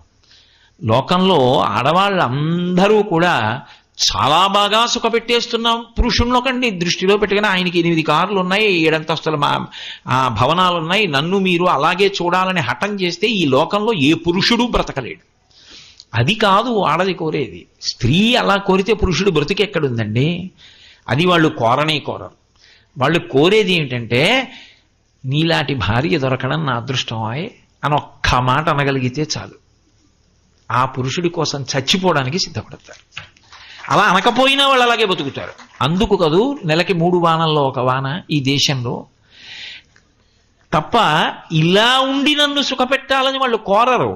కానీ కడుపు నిండా అన్నమైనా పెట్టాలా? భర్త అంటే కనీసం ఆ ధర్మం ఉందా? అమ్మ, ఆయన ఎక్కడి నుంచి తెస్తాడు? తరలాక్షి అతడు ధనవంతుడందుమా కోరివేడిన కాని కూడు లేదు. ఆయనే భిక్షాపాత్ర చేత్తో పట్టుకుని భవతి భిక్షాందేహి అని భిక్షాటనమూర్తిగా తిరుగుతుంటాడు. ఆయన కోసం తపస్సు ఒకటే మళ్ళీ. ఎంత విచిత్రం అమ్మా! పోని ఏదో అన్నం లేదు, అది లేదు, ఇది లేదు, వదిలేసేయి, పరమదరిద్రుడు అనుకుందాం అందాకాను. అనుకున్నా కూడా పోని చాలా మంచి యవ్వనంలో ఉంటాడు, మిసమిసలాడిపోతూ ఉంటాడు, బహు అందగాడు అందామంటే. అసలు ఆయన ఎప్పుడు పుట్టాడో ఎవరికి తెలుసు యవ్వనంలో ఉన్నాడని చెప్పడానికి? తరలాక్షి అతడు ధనవంతుడందుమా కోరివేడిన కాని కూడు లేదు, చిన్నారులలోన చిన్నవాడందుమా ఏనాటి వాడుకో ఎరుకలేదు. ఎప్పుడు పుట్టాడో చెప్పిన వాళ్ళు లేడు. కాబట్టి అసలు డేట్ ఆఫ్ బర్త్ లేని వాడి ఏజ్ ఎలా తెలుస్తుంది? నీకు తగినవాడో కాడో ఎలా చెప్పడం? 3 పోనీ అది కూడా వదిలి, ప్రస్తుతానికి నీ కంటికి నదరగా కనబడ్డాడు అనుకో, బానే ఉంది. కానీ అసలు ఆకారమున అతడు భలే మేటియందుమా ఆకారమెట్టిదో అరయరాదు. అసలు పెళ్లి కొడుకు అంటే ఇదిగోనండి అని ఫోటో చూపించాలా? అసలు పెళ్లి కొడుకండి అంటే 63 లీలామూర్తులు ఓ లింగరూపం. ఏది అసలు పెళ్లి కొడుకు? ఇలాగా ఉంటాడు, ఇలాగా ఉంటాడు, ఇలాగా ఉంటాడు, ఇలాగా ఉంటాడు అంటే ఎలా ఉంటాడు అసలు? ఎప్పుడు ఎలా ఉంటాడు చెప్పు? అంటే లింగ రూపంలో ఉంటాడు. అప్పుడు కాళ్ళు చేతులేవి ఆకారమెట్టిదో అరయరాదు. పెళ్లి చెయ్యాలంటే నీ కులం ఏమిటి, నీ గోత్రం ఏమిటి, అవతలవాడి కులం ఏమిటి, అవతలవాడి గోత్రం ఏమిటి చూస్తారా? ఏదో తుల్యశీలా వయోవృత్తాం తుల్యాభిల జనలక్షణం అని 5 చూడాలా? చూడాలంటే కులగోత్రములు 2 అరయుధమందు మా తల్లిదండ్రులు ఇప్పుడు ధరణి లేరు. ఓ పెళ్లి కొడుకు విషయం కనుక్కోవాలంటే వాళ్ళ అమ్మగారు నాన్నగారి దగ్గరికి వెళ్ళి పిల్లాడు ఎప్పుడు పుట్టాడండి, ఏం చదువుకున్నాడండి, ఏం ఉద్యోగం చేస్తుంటాడండి, అతని స్వభావం ఎలాంటిదండి కనుక్కుంటారు. కనుక్కోవడానికి తల్లి తండ్రి ఏరు అసలు? ఆయనకి తల్లి తండ్రి లేరు. అసలు ఎప్పుడైనా ఉన్నారా అన్న విషయం కూడా ఎవరికి తెలియదు. తల్లిదండ్రులు ఎప్పుడు ధరణి లేరు. అటువంటి వాణ్ణి తెలుపనుంటివాడు ఒక్కడే ఉంటాడని చెప్తూ ఉంటారు. తెలుపనుంటివాడు దేవుండు చూడడే. ఏహో దేవుడు చూడాలి అలాంటి వాడిని అంతే. దేవుండు చూడడే చిలువా మాయ చేతో కపట మంత్రములను నిన్ను ఎట్లు మరగించుకున్నాడో కాని తగినవాడు కాడు కాడు. ఏడో మాయో మంత్రమో వేసి మరగించుకున్నాడు, నిన్ను ఆకర్షించాడు తప్ప నీకు తగినవాడా? నీ అందమేమిటి, ఆయన అందమేమిటి, నీ ఐశ్వర్యం ఏమిటి, ఆయన ఐశ్వర్యం ఏమిటి, నీ వయసు ఏమిటి, ఆయన వయసు ఏమిటి, నీ రంగి ఏమిటి, ఆయన రంగి ఏమిటి, ఏమిటి ఆయన కోసం తపస్సు ఏమిటమ్మా? నేను మీతో ఓ మాట అన్నా ఈ ఉపన్యాసాల్లో, పరమేశ్వరుణ్ణి తెగుడుదామన్నా విమర్శిద్దామన్నా కుదరదు అసలు వాంగ్మయంలో, వాక్కులకదే అందదు అని. నిజం, ఇది స్తోత్రం అయిపోతుంది. ఎందుకో తెలుసా? తరలాక్షి అతడు ధనవంతుడందుమా కోరివేడిన కాని కూడు లేదు. అసలు ఈ సమస్త బ్రహ్మాండములు శంకరుడివి. ఎందుకని? మహాప్రళయంలో వీటిని విభూతిగా మార్చి సమస్త జీవుల యొక్క కర్మ ఫలితాలు కూడా తన యందే నిక్షిప్తం చేసుకోవడానికి భస్మగా అలదుకుంటాడు. అసలు సమస్త ఐశ్వర్యము రావడానికి కారణములలో ఒక పూజ ఏమిటి అంటే శివలింగం మీద మారేడు దళం వేయడం. మారేడు దళం ఈనెలు శివలింగానికి తగిలితే లక్ష్మీ కటాక్షం. ఆయన ఇవ్వలేని ఐశ్వర్యం లేదు లోకంలో. అందుకే పటవే నమః అని ఒక నామం ఆయనకి. ఆయనని అడిగితే ఆయన ఇవ్వగలిగినది ఏమిటో మనకి తెలియదు. మౌనంగా ఉంటే నువ్వు ఊహించలేనంత ఇవ్వగలడం. ఆయన శక్తి సామర్థ్యములు అసాధారణములు. ఒకానొకప్పుడు ఉపమన్యువుని మహాభారతంలో తల్లి దగ్గరికి వెళ్ళి, అమ్మా పిల్లలందరూ పాలు తాగుతున్నారు, నాకు పాలు ఇయ్యి అన్నాడు. పాపం ఆవిడ పేదరాలు, పిండి కలిపి నీళ్ళు ఇచ్చింది. ఆయన నీళ్లు తాగుతున్నాడు పిల్లల్లోకి వెళ్ళి. పిల్లలందరూ గేలి చేశారు, అవి పాలు కావు, పిండి నీళ్లు మీ అమ్మ ఎక్కడి నుంచి ఇస్తుందిరా, నీ తండ్రి ఇప్పుడు లేడు కదా ఇక్కడ అన్నారు.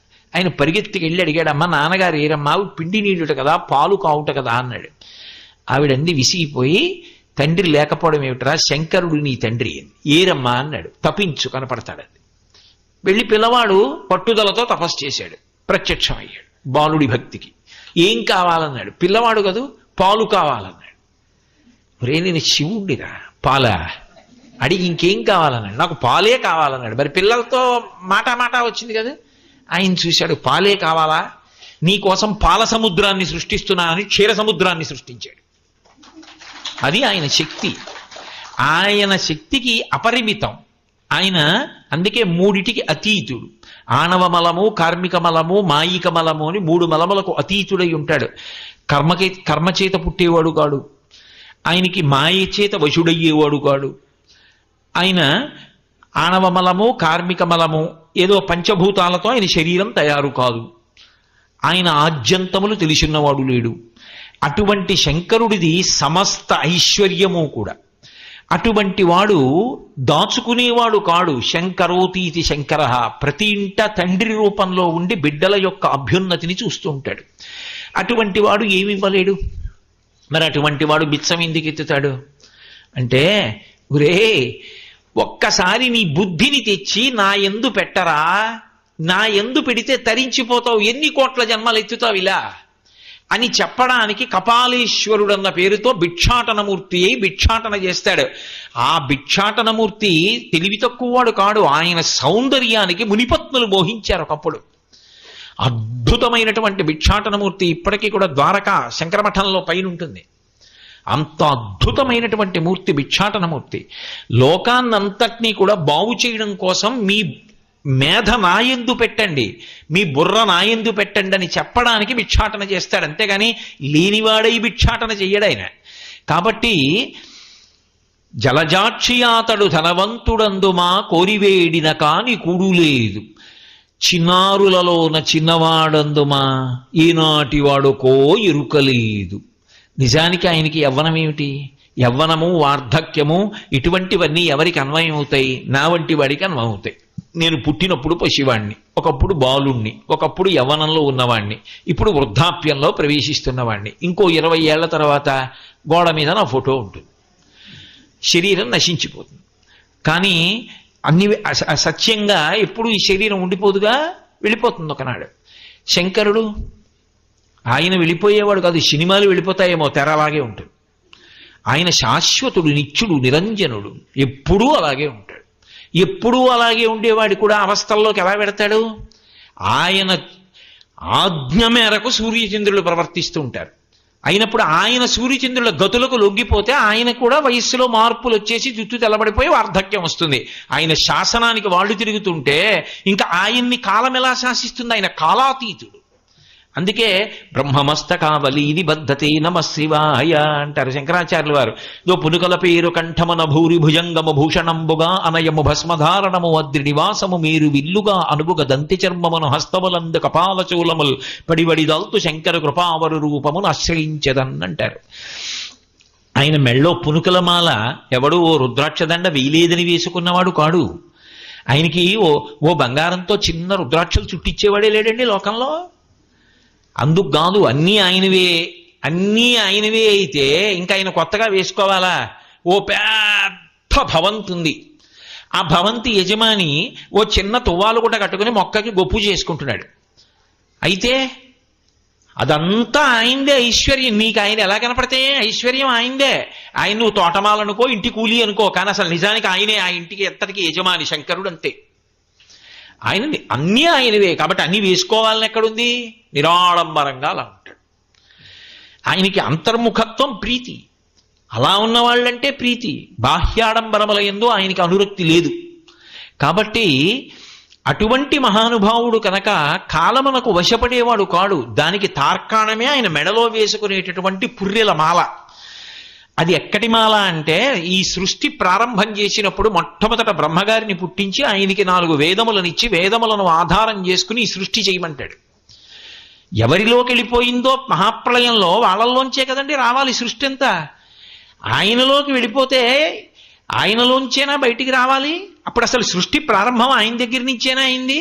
అప్పుడు బ్రహ్మగారికి వేదములనిచ్చి సృష్టి చేయమని చెప్పేటటువంటిది ఆయనేనా? కాబట్టి ఆయన సృష్టిని ప్రారంభం చేస్తాడు.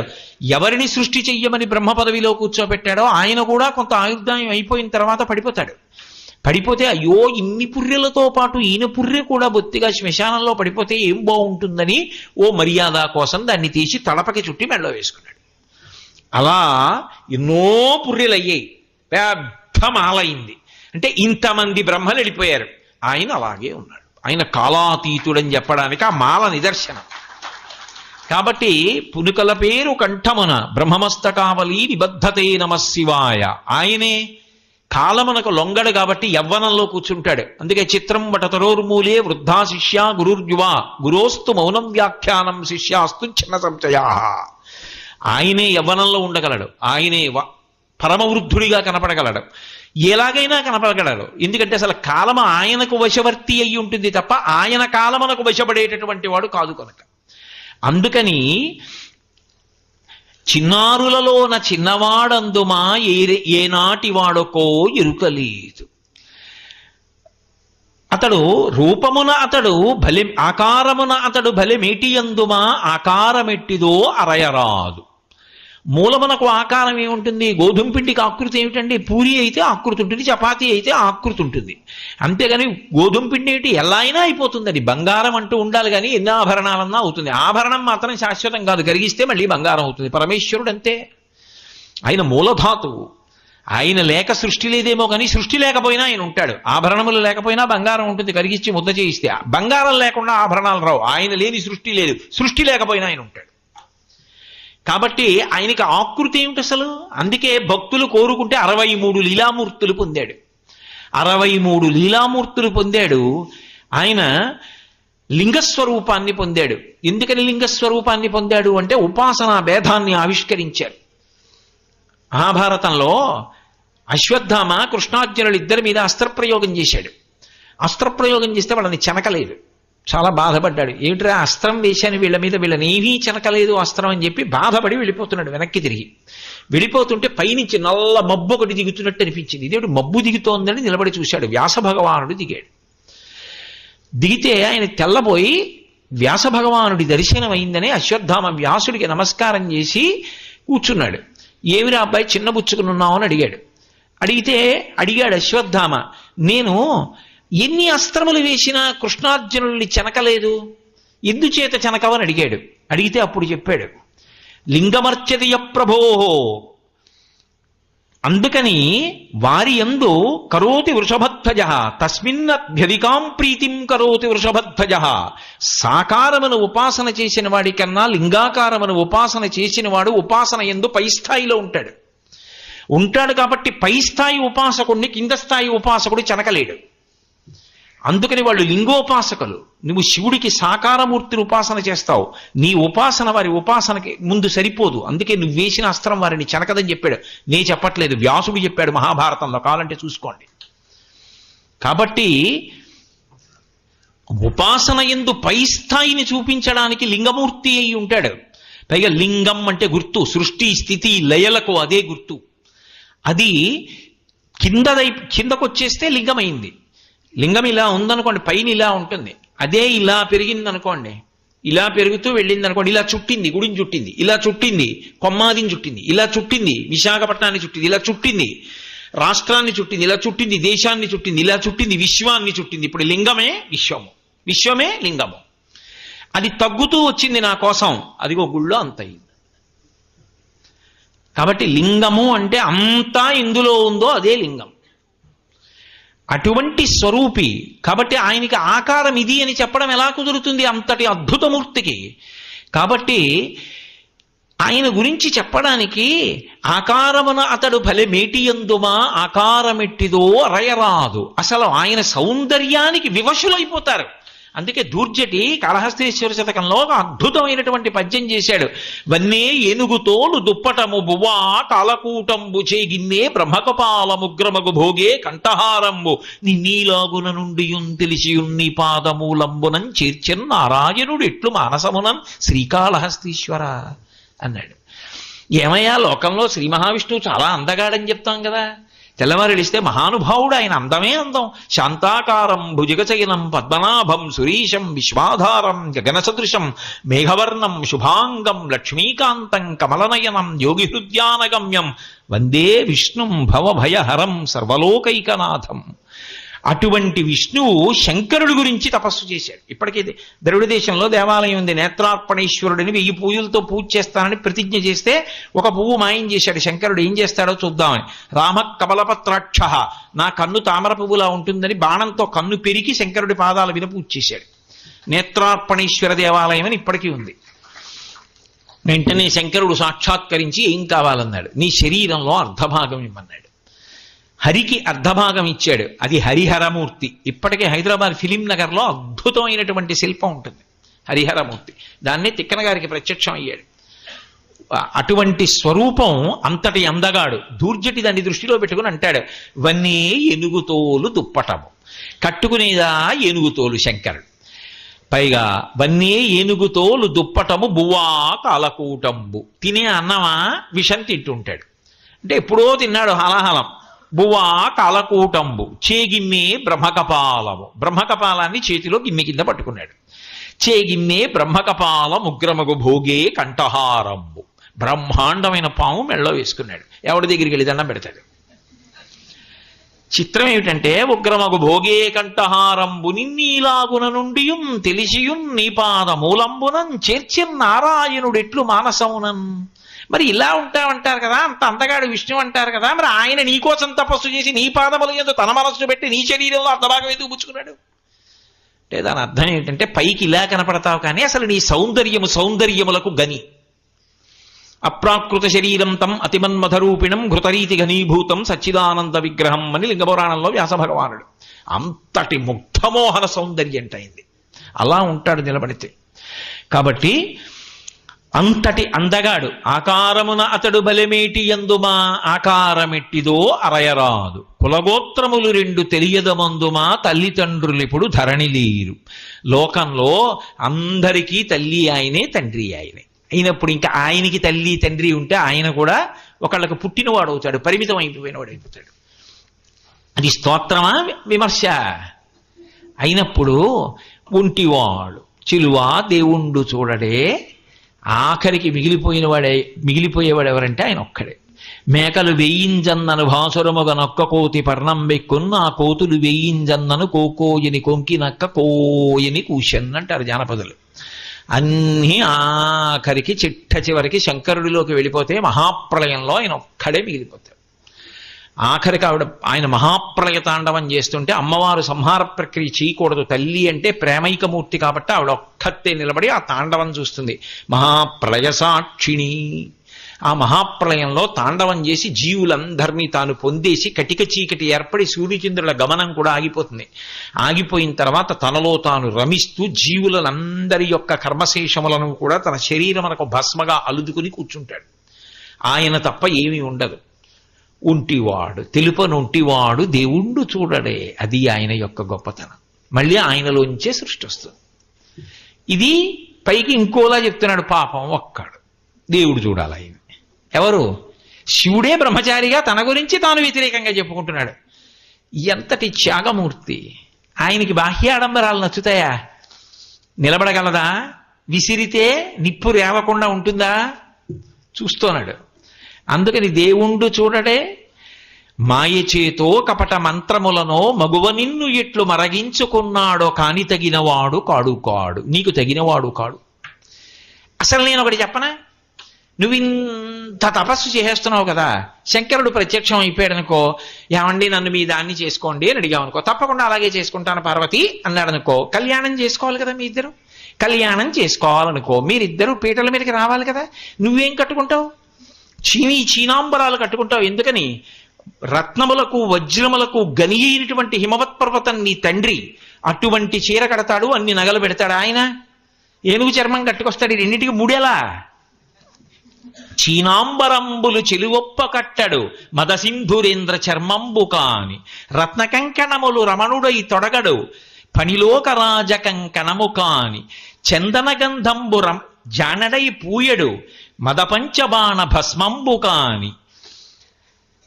అలాగే పువ్వుల దండలు భోగియై తురముడు వెలయింతరే లేనిరే వెలుగు కాని ఊరనుండ నొల్లడు ఒలుకులలో కాని ఎనయ సింహమెక్కడిద్దు కాని. చిలువా ఏమి చెప్ప? ఆయన నీకు కావలసినటువంటి వాడు. రేపు పొద్దున్న ఏం చేస్తాడో తెలుసా? చీనాంబరంబులు చెలువొప్ప కట్టడు. మీ నాన్నగారు మంచి కాశ్మీర్ పట్టుపంచి తీసుకొచ్చి శంకరా కట్టుకోండి అని అల్లుడికి ఇచ్చి పెళ్లిపేటల మీద కట్టుకోవాలంటే మామయ్యగారండి నాకు అలవాట్లేదండి అని ఓ ఏనుగు తోలు కట్టుకొస్తాడు. బాగుంటుందా? ఆ తోలు నీ పట్టు చీర ముడేస్తారా చెప్పు? అసలు నిజానికి ఆయన అలా ఏనుగుతోలు ఎందుకు కట్టుకుంటాడో నేను మీకు మనవి చేశాను కదా. ఆయన భక్తిని మెచ్చుకుంటాడు, అందుకు కట్టుకున్నాడు. భక్తుడి కోరిక తీర్చడానికి. రెండు ఏనుగు అన్న మాటకు అర్థం ఏంటంటే గజ, కొంచెం మార్చండి జగ. జగత్తుగా కనపడేది మాయ. జాయితే గచ్చతే ఇది జగత్, వచ్చి వెళ్ళిపోయేది మాయ. మాయని ఒలిచి కట్టుకుంటాడంటే మాయని వశం చేసుకున్నవాడని గుర్తు. అది కరిచర్మాంబరధరుడు అన్న మాటకు అర్థం. నాగచర్మాంబరధర అంటారు. ఇది దాచాడు. దాచి చెప్తున్నాడు, చీనాంబరంబులు చెలువొప్ప కట్టడు మదసింధురేంద్ర చర్మంబు కాని రత్నకంకణములు రమణుడై తొలగడు పణిరాజ పణిలోకరాజ కంకణము కాని. రేపు మీ నాన్నగారు మంచి మంచి రత్న కంకణాలు తీసుకొచ్చి అల్లుడా వేసుకోబోయ్ ఇక్కడి నుంచి ఇక్కడ వరకు అని అక్కడ పెడితే ఇవేం వేసుకోవడం మామయ్యగారండి నా దగ్గర ఇంకా మంచి ఉన్నాయండి అని పెట్లు తీస్తాడు. అందులో ఉంటాయి బుట్టల్లో రకరకాల సైజులు, వేళ్లకి పెట్టుకునే చిన్ని పాములు, ఈ చేతికి కట్టుకునే పాములు, ఇక్కడ కట్టుకునే పాములు, మెళ్ళో పాములు, ఇవన్నీ వేసుకుని కాలికి కూడా ఓ పాము కట్టు కూర్చుంటాడు. అప్పుడు నువ్వు పెళ్లి కూతురు కదూ, నువ్వు ఇలా తెర తీసి తల మీద పెడదాం జీలకర్ర బెల్లమని ఇలా చూసేటప్పటికి భూస్ అంటుంది. పాణిగ్రహణం చేద్దామని చెప్పి ఇలా పెడితే ఆ చేతి మించి ఓ పిల్లపాము లేస్తుంది. చేస్తావా? చేసుకుంటావా పెళ్ళి? ఎందుకమ్మా నీకు? రత్నకంకణములు రమణుడై తొడగడు. దాని అర్థం ఏమిటో తెలుసా? ఏమంటే కాసిన బియ్యం ఇస్తాను తీసుకుంటారు ఏంటంటే పుచ్చుకుంటారు. నల్ల కంబళి కూడా దానం పుచ్చుకుంటారు, నల్ల నువ్వులు పుచ్చుకుంటారు యువతల వాళ్ళని అనుగ్రహించడానికి. చేతకాక పుచ్చుకుంటున్నారని నేను అన్ను, నారాయణ స్వరూపులై పుచ్చుకుంటున్నారు యువతల వాళ్ళని అనుగ్రహించడానికి. ఏదైనా దానం చేస్తే పుచ్చుకుంటామనే వాళ్ళు ఉంటారు. ఏమంటే ఒక్క త్రాచుపాను దానం చేస్తాం పుచ్చుకుంటారా అంటే ఎవరైనా పుచ్చుకుంటారా? ఎవ్వరూ పుచ్చుకోరు. ఆవు ఉచ్చుకుంటారు, ఇంకా ఏనుగు ఉచ్చుకుంటారు, గుర్రం ఉచ్చుకుంటారు. కానీ పాము ఎవరు ఉచ్చుకుంటారు? పాము మృత్యువునకు సంకేతం. అటువంటి పాము ఆయనకు ఆభరణం. అంటే మృత్యువునకు మృత్యు ఆయన, అది దాని గుర్తు. పైగా వాసుకి లాంటి సర్పాలు సామాన్యమైన సర్పాలు కావు. వాసుకి, ఆదిశేషుడు లాంటి సర్పాలు ఆయనకి ఆభరణములు. అంటే ఆయన విరాట్ స్వరూపం అలా ఉంటుంది. కాబట్టి రత్నకంకణములు రమణుడై తొరగడు పనిలోకరాజ కంకణము కాని. పాములు కట్టుకుంటాడు, బాగుంటుందా? శంకరాచార్యులు వారు అద్భుతం చేశారు సౌందర్యలహరిలో. అమ్మవారి కళ్ళల్లో నవరసాలు చెప్పవలసి వచ్చింది. మిగిలిన రసాలు చెప్పచ్చు. శివే శృంగారార్ధ్ర, శంకరుడి పేరు చెప్పేటప్పటికీ ఆవిడ కళ్ళలో శృంగార రసం కనపడుతుంది. ఏదో ఆవిడ కళ్ళల్లో రోషం కనపడాలి. శంకరుణ్ణి పొగుడుతుంటే నాకు భర్తే అన్నట్టుగా గంగమ్మ ఇలా చూసింది, ఇలా పైకి చూసింది, ఇలా కళ్ళు ఎర్రబడ్డాయిట. ఏమిటో ధరించాడు నిన్నంతే, మంగళసూత్రం నాకు కట్టాడని. ఎంత పార్వతీదేవి అయితే మాత్రం సవతిని ఒప్పుకుంటుంది ఏమిటి? మీకు చెల్లెల్లాంటి దాన్ని అంటే ఎంతమందినైనా ఇంటికి రానిస్తుంది, కానీ ఇంకోలా మాట్లాడితే ఒప్పుకుంటారా? ఒప్పుకోరు కదా. లోకంలో ఏ స్త్రీకైనా అది సహజ విశేషం. కాబట్టి సవతి కదూ గంగమ్మ అలా చూస్తే ఇలా చూసిందిట, కళ్ళు ఎర్రబడ్డాయిట అమ్మవారికి. ఇవన్నీ బాగానే చెప్పారు శంకరాచార్యులు. అమ్మవారు భయపడిందని చెప్పడం ఎలా? ఆవిడ ఆదిశక్తి, ఆవిడ ఎలా భయపడుతుంది? ఆవిడ మహిషాసురాది రాక్షసులను నిర్జించిన తల్లి, ఆవిడ భయపడుతుందా? మరి భయం ఎలా చెప్పడం? అంటే శంకరుడు చమత్కారం చేశారు. ఆవిడ ఎడం పక్కన ఉంటుంది, శంకరుడేమో ఇలా ఆవిడికి కుడి పక్కన కూర్చుని ఉంటాడు, ఆయనకి ఎడం పక్కన కూర్చుని ఉంటుంది ఆవిడ. ఓ సరస్వతీదేవి ఆయన మీద కీర్తనలు చేస్తోంది ఆయన గొప్పతనాన్ని. ఎంతైనా మా ఆయన కదా అని ఇలా అస్తమానం చూసుకుంటే సభలో పిల్లలు బోళ్ళంత మంది ఋషులు వాళ్ళు ఉంటారు. అస్తమానం ఇలా చూసుకుంటోంది అనరు.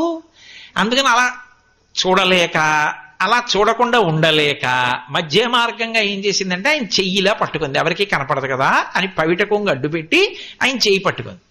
పట్టుకుంటే ఏదో చల్లగా పాకినట్టు అయింది. ఏమిటా అని ఇలా చూసింది. ఆయన చేతి మీద పాముటి, ఈవిడ చేతి మీద పాముట అలా అంది. హరాహిభ్యో భీత. అప్పుడు నీ కళ్ళల్లో భయం కనపడింది అన్నారు శంకరాచార్యులు. శంకరుడి చేతి పామును అడ్డుపెట్టి అమ్మవారి కళ్ళల్లో భయం కనపడిందని ఆవిష్కరించారు. అద్భుతం. శంకర భగవత్పాదుల రచనలు అలా ఉంటాయి. కాబట్టి అమ్మా రత్న కంకణములు రమణుడై తొడగడు పనిలోకరాజ కంకణము కాని చందన గంధంబు జానడై పూయడు మదపంచబాణ భస్మంబు కాని. చక్కగా చందనం పలక మీద చందనం తీసి పట్టుకొచ్చి అలదుకోండి బావగారు అని చెప్పేవారో చెలికెత్తలో వాళ్ళు ఏదో వరుస పెట్టి చక్కగా ఇలా రాస్తున్నారు కూడా. అబ్బాయి నాకు వద్దు అంటాడు. ఎలర్జీయా ఏమి అంటే ఇవి అక్కర్లేదు ఆయనకి. ఏం కావాలి? ఆయన 3వ కంటి మంటతో కాల్ చేసినటువంటి ఆ మన్మధుడి యొక్క బూది తీసి ఒంటికి రాసుకుంటూ ఉంటాడు. ఏమైనా బాగుంటుందమ్మా? శవభస్మ తెచ్చి ఒంటికి రాసుకుని పెళ్లి కొడుకు కూర్చుంటే ఎంత అమంగళకరంగా ఉంటుంది. ఏమిటి అలా ఆయన కావాలని నువ్వు కస్తూరి, జవ్వాజి, జాపత్రి ఇటువంటి వాటితో నిండినటువంటి జలములతో స్నానం చేస్తావు. అటువంటి తల్లివి ఆయన కావలసి వచ్చాడా నీకు? పైగా పెళ్లి కొడుకు అంటే మెళ్ళో పూలదండ వేసుకోవాలి. పెళ్లి కొడుకుని చేశాం అంటారు. ఏమీ ఉండదు. వాడి మెళ్ళో పూలదండ ఉండదు, ఏమి ఉండదు. ఏముంటుందంటే వీడియో ఉంటుంది అంతే. అందులో సెల్ ఫోన్లు వచ్చిన తర్వాత ఇంకా ప్రతివాడు ఫోటో తీసేవాడు. పెళ్లికి వెళ్ళడం అంత అన్యాయమైన విషయం లోకంలో ఇంకోటి కనపట్టాల. ఎందుకు వెళ్ళాము అంటే సెల్ ఫోన్ నుండి ఫోటోలు తీసే వాళ్ళ పృష్ఠభాగాలు చూడడానికి వెళ్ళాలంటే. మనం ఇక్కడ కూర్చుంటాం, 100 మంది వేదికను చుట్టూ ఉంటారు. మనం ఏం చేస్తుంటామంటే వాళ్ళ పృష్ఠభాగాలు దర్శనం చేసి కూర్చుంటాం అంతే.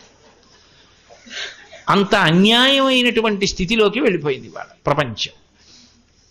కానీ ఆయన నీకు చందనం రాస్తానంటే రాయించుకోడు, ఇదిగో ఇలా చేస్తాడు. పైగా పెళ్లి కొడుకు అంటే పూలదండ వేసుకోవాలి. పెళ్లి కొడుకు ఏమిటి అసలు? న్యాయానికి పురుషుడు పూలదండ వేసుకుని ఉండాలి అని. నాస్రగ్వీన్ అల్పభోగవాన్ అని. సరే ఇప్పుడు అన్ని పూలు దొరకట్లేదు, అన్ని దండలు వేసుకుని తిరిగినా బాగుండదంటే వేరే విషయం అనుకోండి, వదిలిపెట్టేసేయండి. నేను దాని గురించి ఇప్పుడు అనవసరంగా వ్యాఖ్యానాలు. కానీ పెళ్లి కొడుకుని చేసినప్పుడైనా కనీసం ఆ పెళ్లి అయిపోయే పర్యంతం మెడలో పూలదండ ఉండాలి, పూలదండ తీసేయకూడదు. కాబట్టి రేపు పెళ్లి కొడుకుని చేసి మీ నాన్నగారు మంచి పూలదండ చేస్తాడు. అందులో హిమవత్ పర్వత ప్రాంతం కాదు, బెంగళూరులోనే అన్ని పువ్వులు దొరుకుతాయి. అక్కడెంత మంచి పువ్వులు దొరుకుతాయి. అంతంత మంచి మంచి పువ్వులతో దండ చేయించి వేసుకోవాయ్ అని తీసుకొచ్చి శంకరా అని ఇస్తాడు. ఆయన చక్కగా దండలు అవి వేసుకోడు. మాయగారు వీటి కాంతి కన్నా నా దగ్గర ఇంకోటి ఉందండి అని ఓ చంద్రబింబం ఒకటి తదినాటి చంద్రరేఖ ఒకటి తీసి కొప్పులో గుచ్చుకు కూర్చుంటాడు. ఎలా ఉంటుంది చూసే వాళ్ళకి? పైగా పెళ్ళి అయిపోయింది. ఎవరైనా ఏం చేస్తారు? గృహప్రవేశం చేస్తారు. గృహప్రవేశం అంటే పెళ్లి కొడుక్కి మంచి ఆస్తి ఉంది, పెద్ద భవనం ఉందంటే పెళ్లి కూతురు ఆయన చిటికిన వేలు పట్టుకుని గడప దగ్గరికి వెళ్ళి మీ పేరు చెప్పండి బావగారు అంటే ఆయన మొహమాట పడి ఆవిడ మొహమాట అలా రానివ్వమంటే హారతి ఇవ్వమంటే డబ్బు ఇవ్వాలంటే ఏదో మొత్తానికి నేను మీ మరదలు అలా కుదరదు పేరు చెప్పమంటే ఏదో ఆ ఇంట్లో కడితే అంత ఐశ్వర్యం చూసుకుని ఆడపిల్ల సంతోషపడిపోతుంది. మెట్టినింట్లో నాకు ఇంత ఐశ్వర్యం ఇంత సంతోషంగా ఉంటాను అనుకుంటుంది. మీ ఆయన చిటికిన వేలు పెట్టుకుని ఏం చేస్తాడు? ఊరనుండనొల్లడు ఉలుకులలో కాని శ్మశానంలో కాపరం కాబట్టి గృహప్రవేశం అక్కడ. ఎందుకమ్మా ఆయన నీకు? ఆయన నిజానికి శ్మశానంలో ఉండడు. శ్మశానం అంతా ఉంది, అంతటా శివుడు ఉంటాడు. మీరు ఒక్కటి జ్ఞాపకం పెట్టుకోండి, శ్మశానం అంటే శరీరములను కాల్చే భూమి కాదు. ఎవరు ఎక్కడ చచ్చిపోతారో అది శ్మశానం. చచ్చిపోయిన శవాలు ఉండే చోటు శ్మశానం.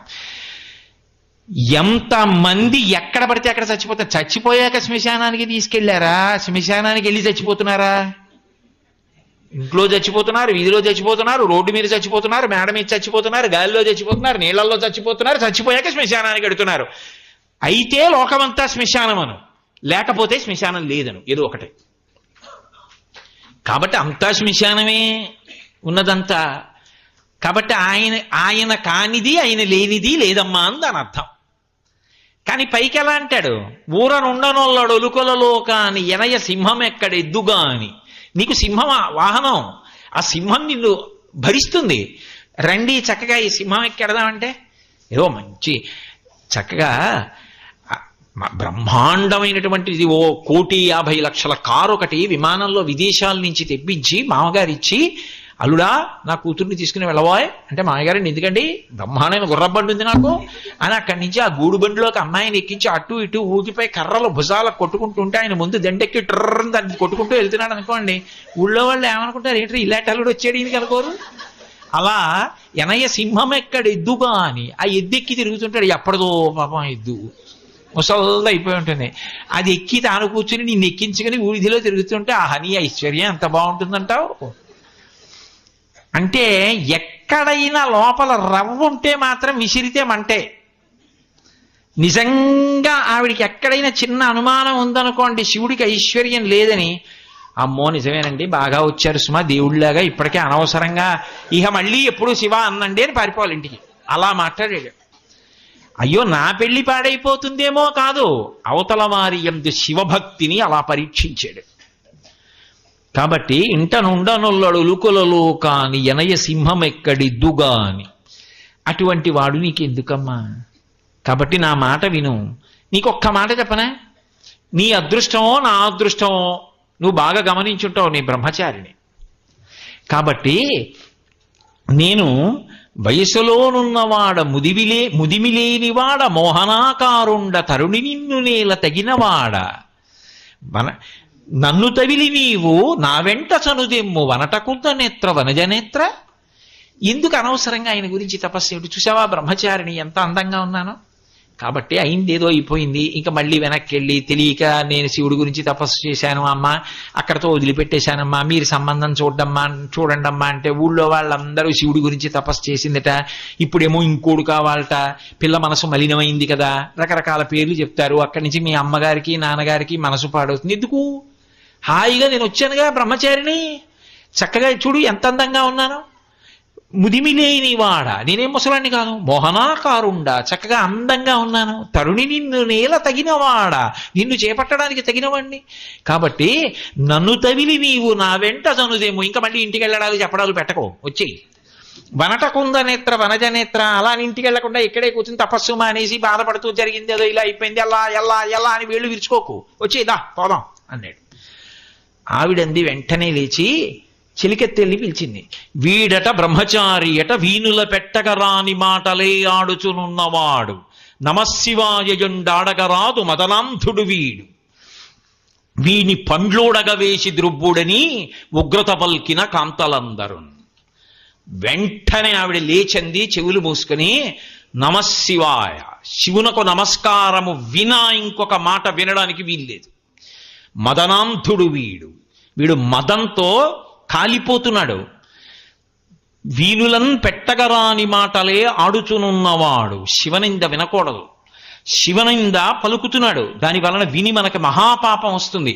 ఒక్కటే పండ్లు ఊడగ వేసి ద్రొబ్బుడని, వీడి పళ్ళు ఊడిపోయేట కొటాతలకి లాగిబారేయండి. ఉగ్రత పలికిన మహాకోపంతో పలికేటప్పటికీ కాంతలందరూ చుట్టూ ఉన్న చెలికెత్తలందరూ ఆ బ్రహ్మచారి మీద పడ్డారు ఈడ్చి తగిలిస్తూ. అమ్మబాబోయ్ అని అకస్మాత్తుగా ఒక్కసారి తన పరమశివుని యొక్క స్వరూపాన్ని ఆవిష్కరింపజేశారు. వేసి శంకర చంద్రోద్భాసిత శేఖరే స్మరహరే గంగాధరే శంకరే సర్పైర్భూషిత కంఠకర్ణ వివరే నేత్రోద్ధవైశ్వానరే దంతిత్వకృత సుందరాంబరధరే త్రైలోక్య సారే హరే అంటారే శంకరులు. అలా దివ్యమంగళ విగ్రహాన్ని చూపించాడు. చూపించగానే పొంగిపోయి అమ్మవారు పాదముల మీద పడి నమస్కారం చేసింది. నమస్కారం చేసి నిలబడితే అన్నారు, కామిని చూచు చూపులకు కామపరవశుండై కాముని తొల్లి గెలిచిన మగంటిమి నెల్ల మరంగి కామినిన్ లోలత చూచుచుండె మరి కామినియున్ కాముడు చూచు చూపులకు కామ వికారత పొందే మదనాస్త్రపాతయై.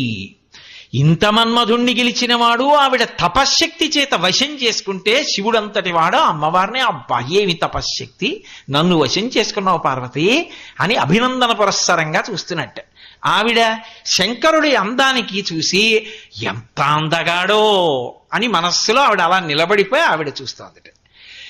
అడిగాడు, నన్ను కళ్యాణం చేసుకోమనే కదా నువ్వు వచ్చావు, మనమిద్దరం అభిన్నులం, ఎప్పుడూ అది దంపతులం, రా కైలాసానికి వెళ్ళిపోదాం అన్నాడు. ఆవిడంది రాను.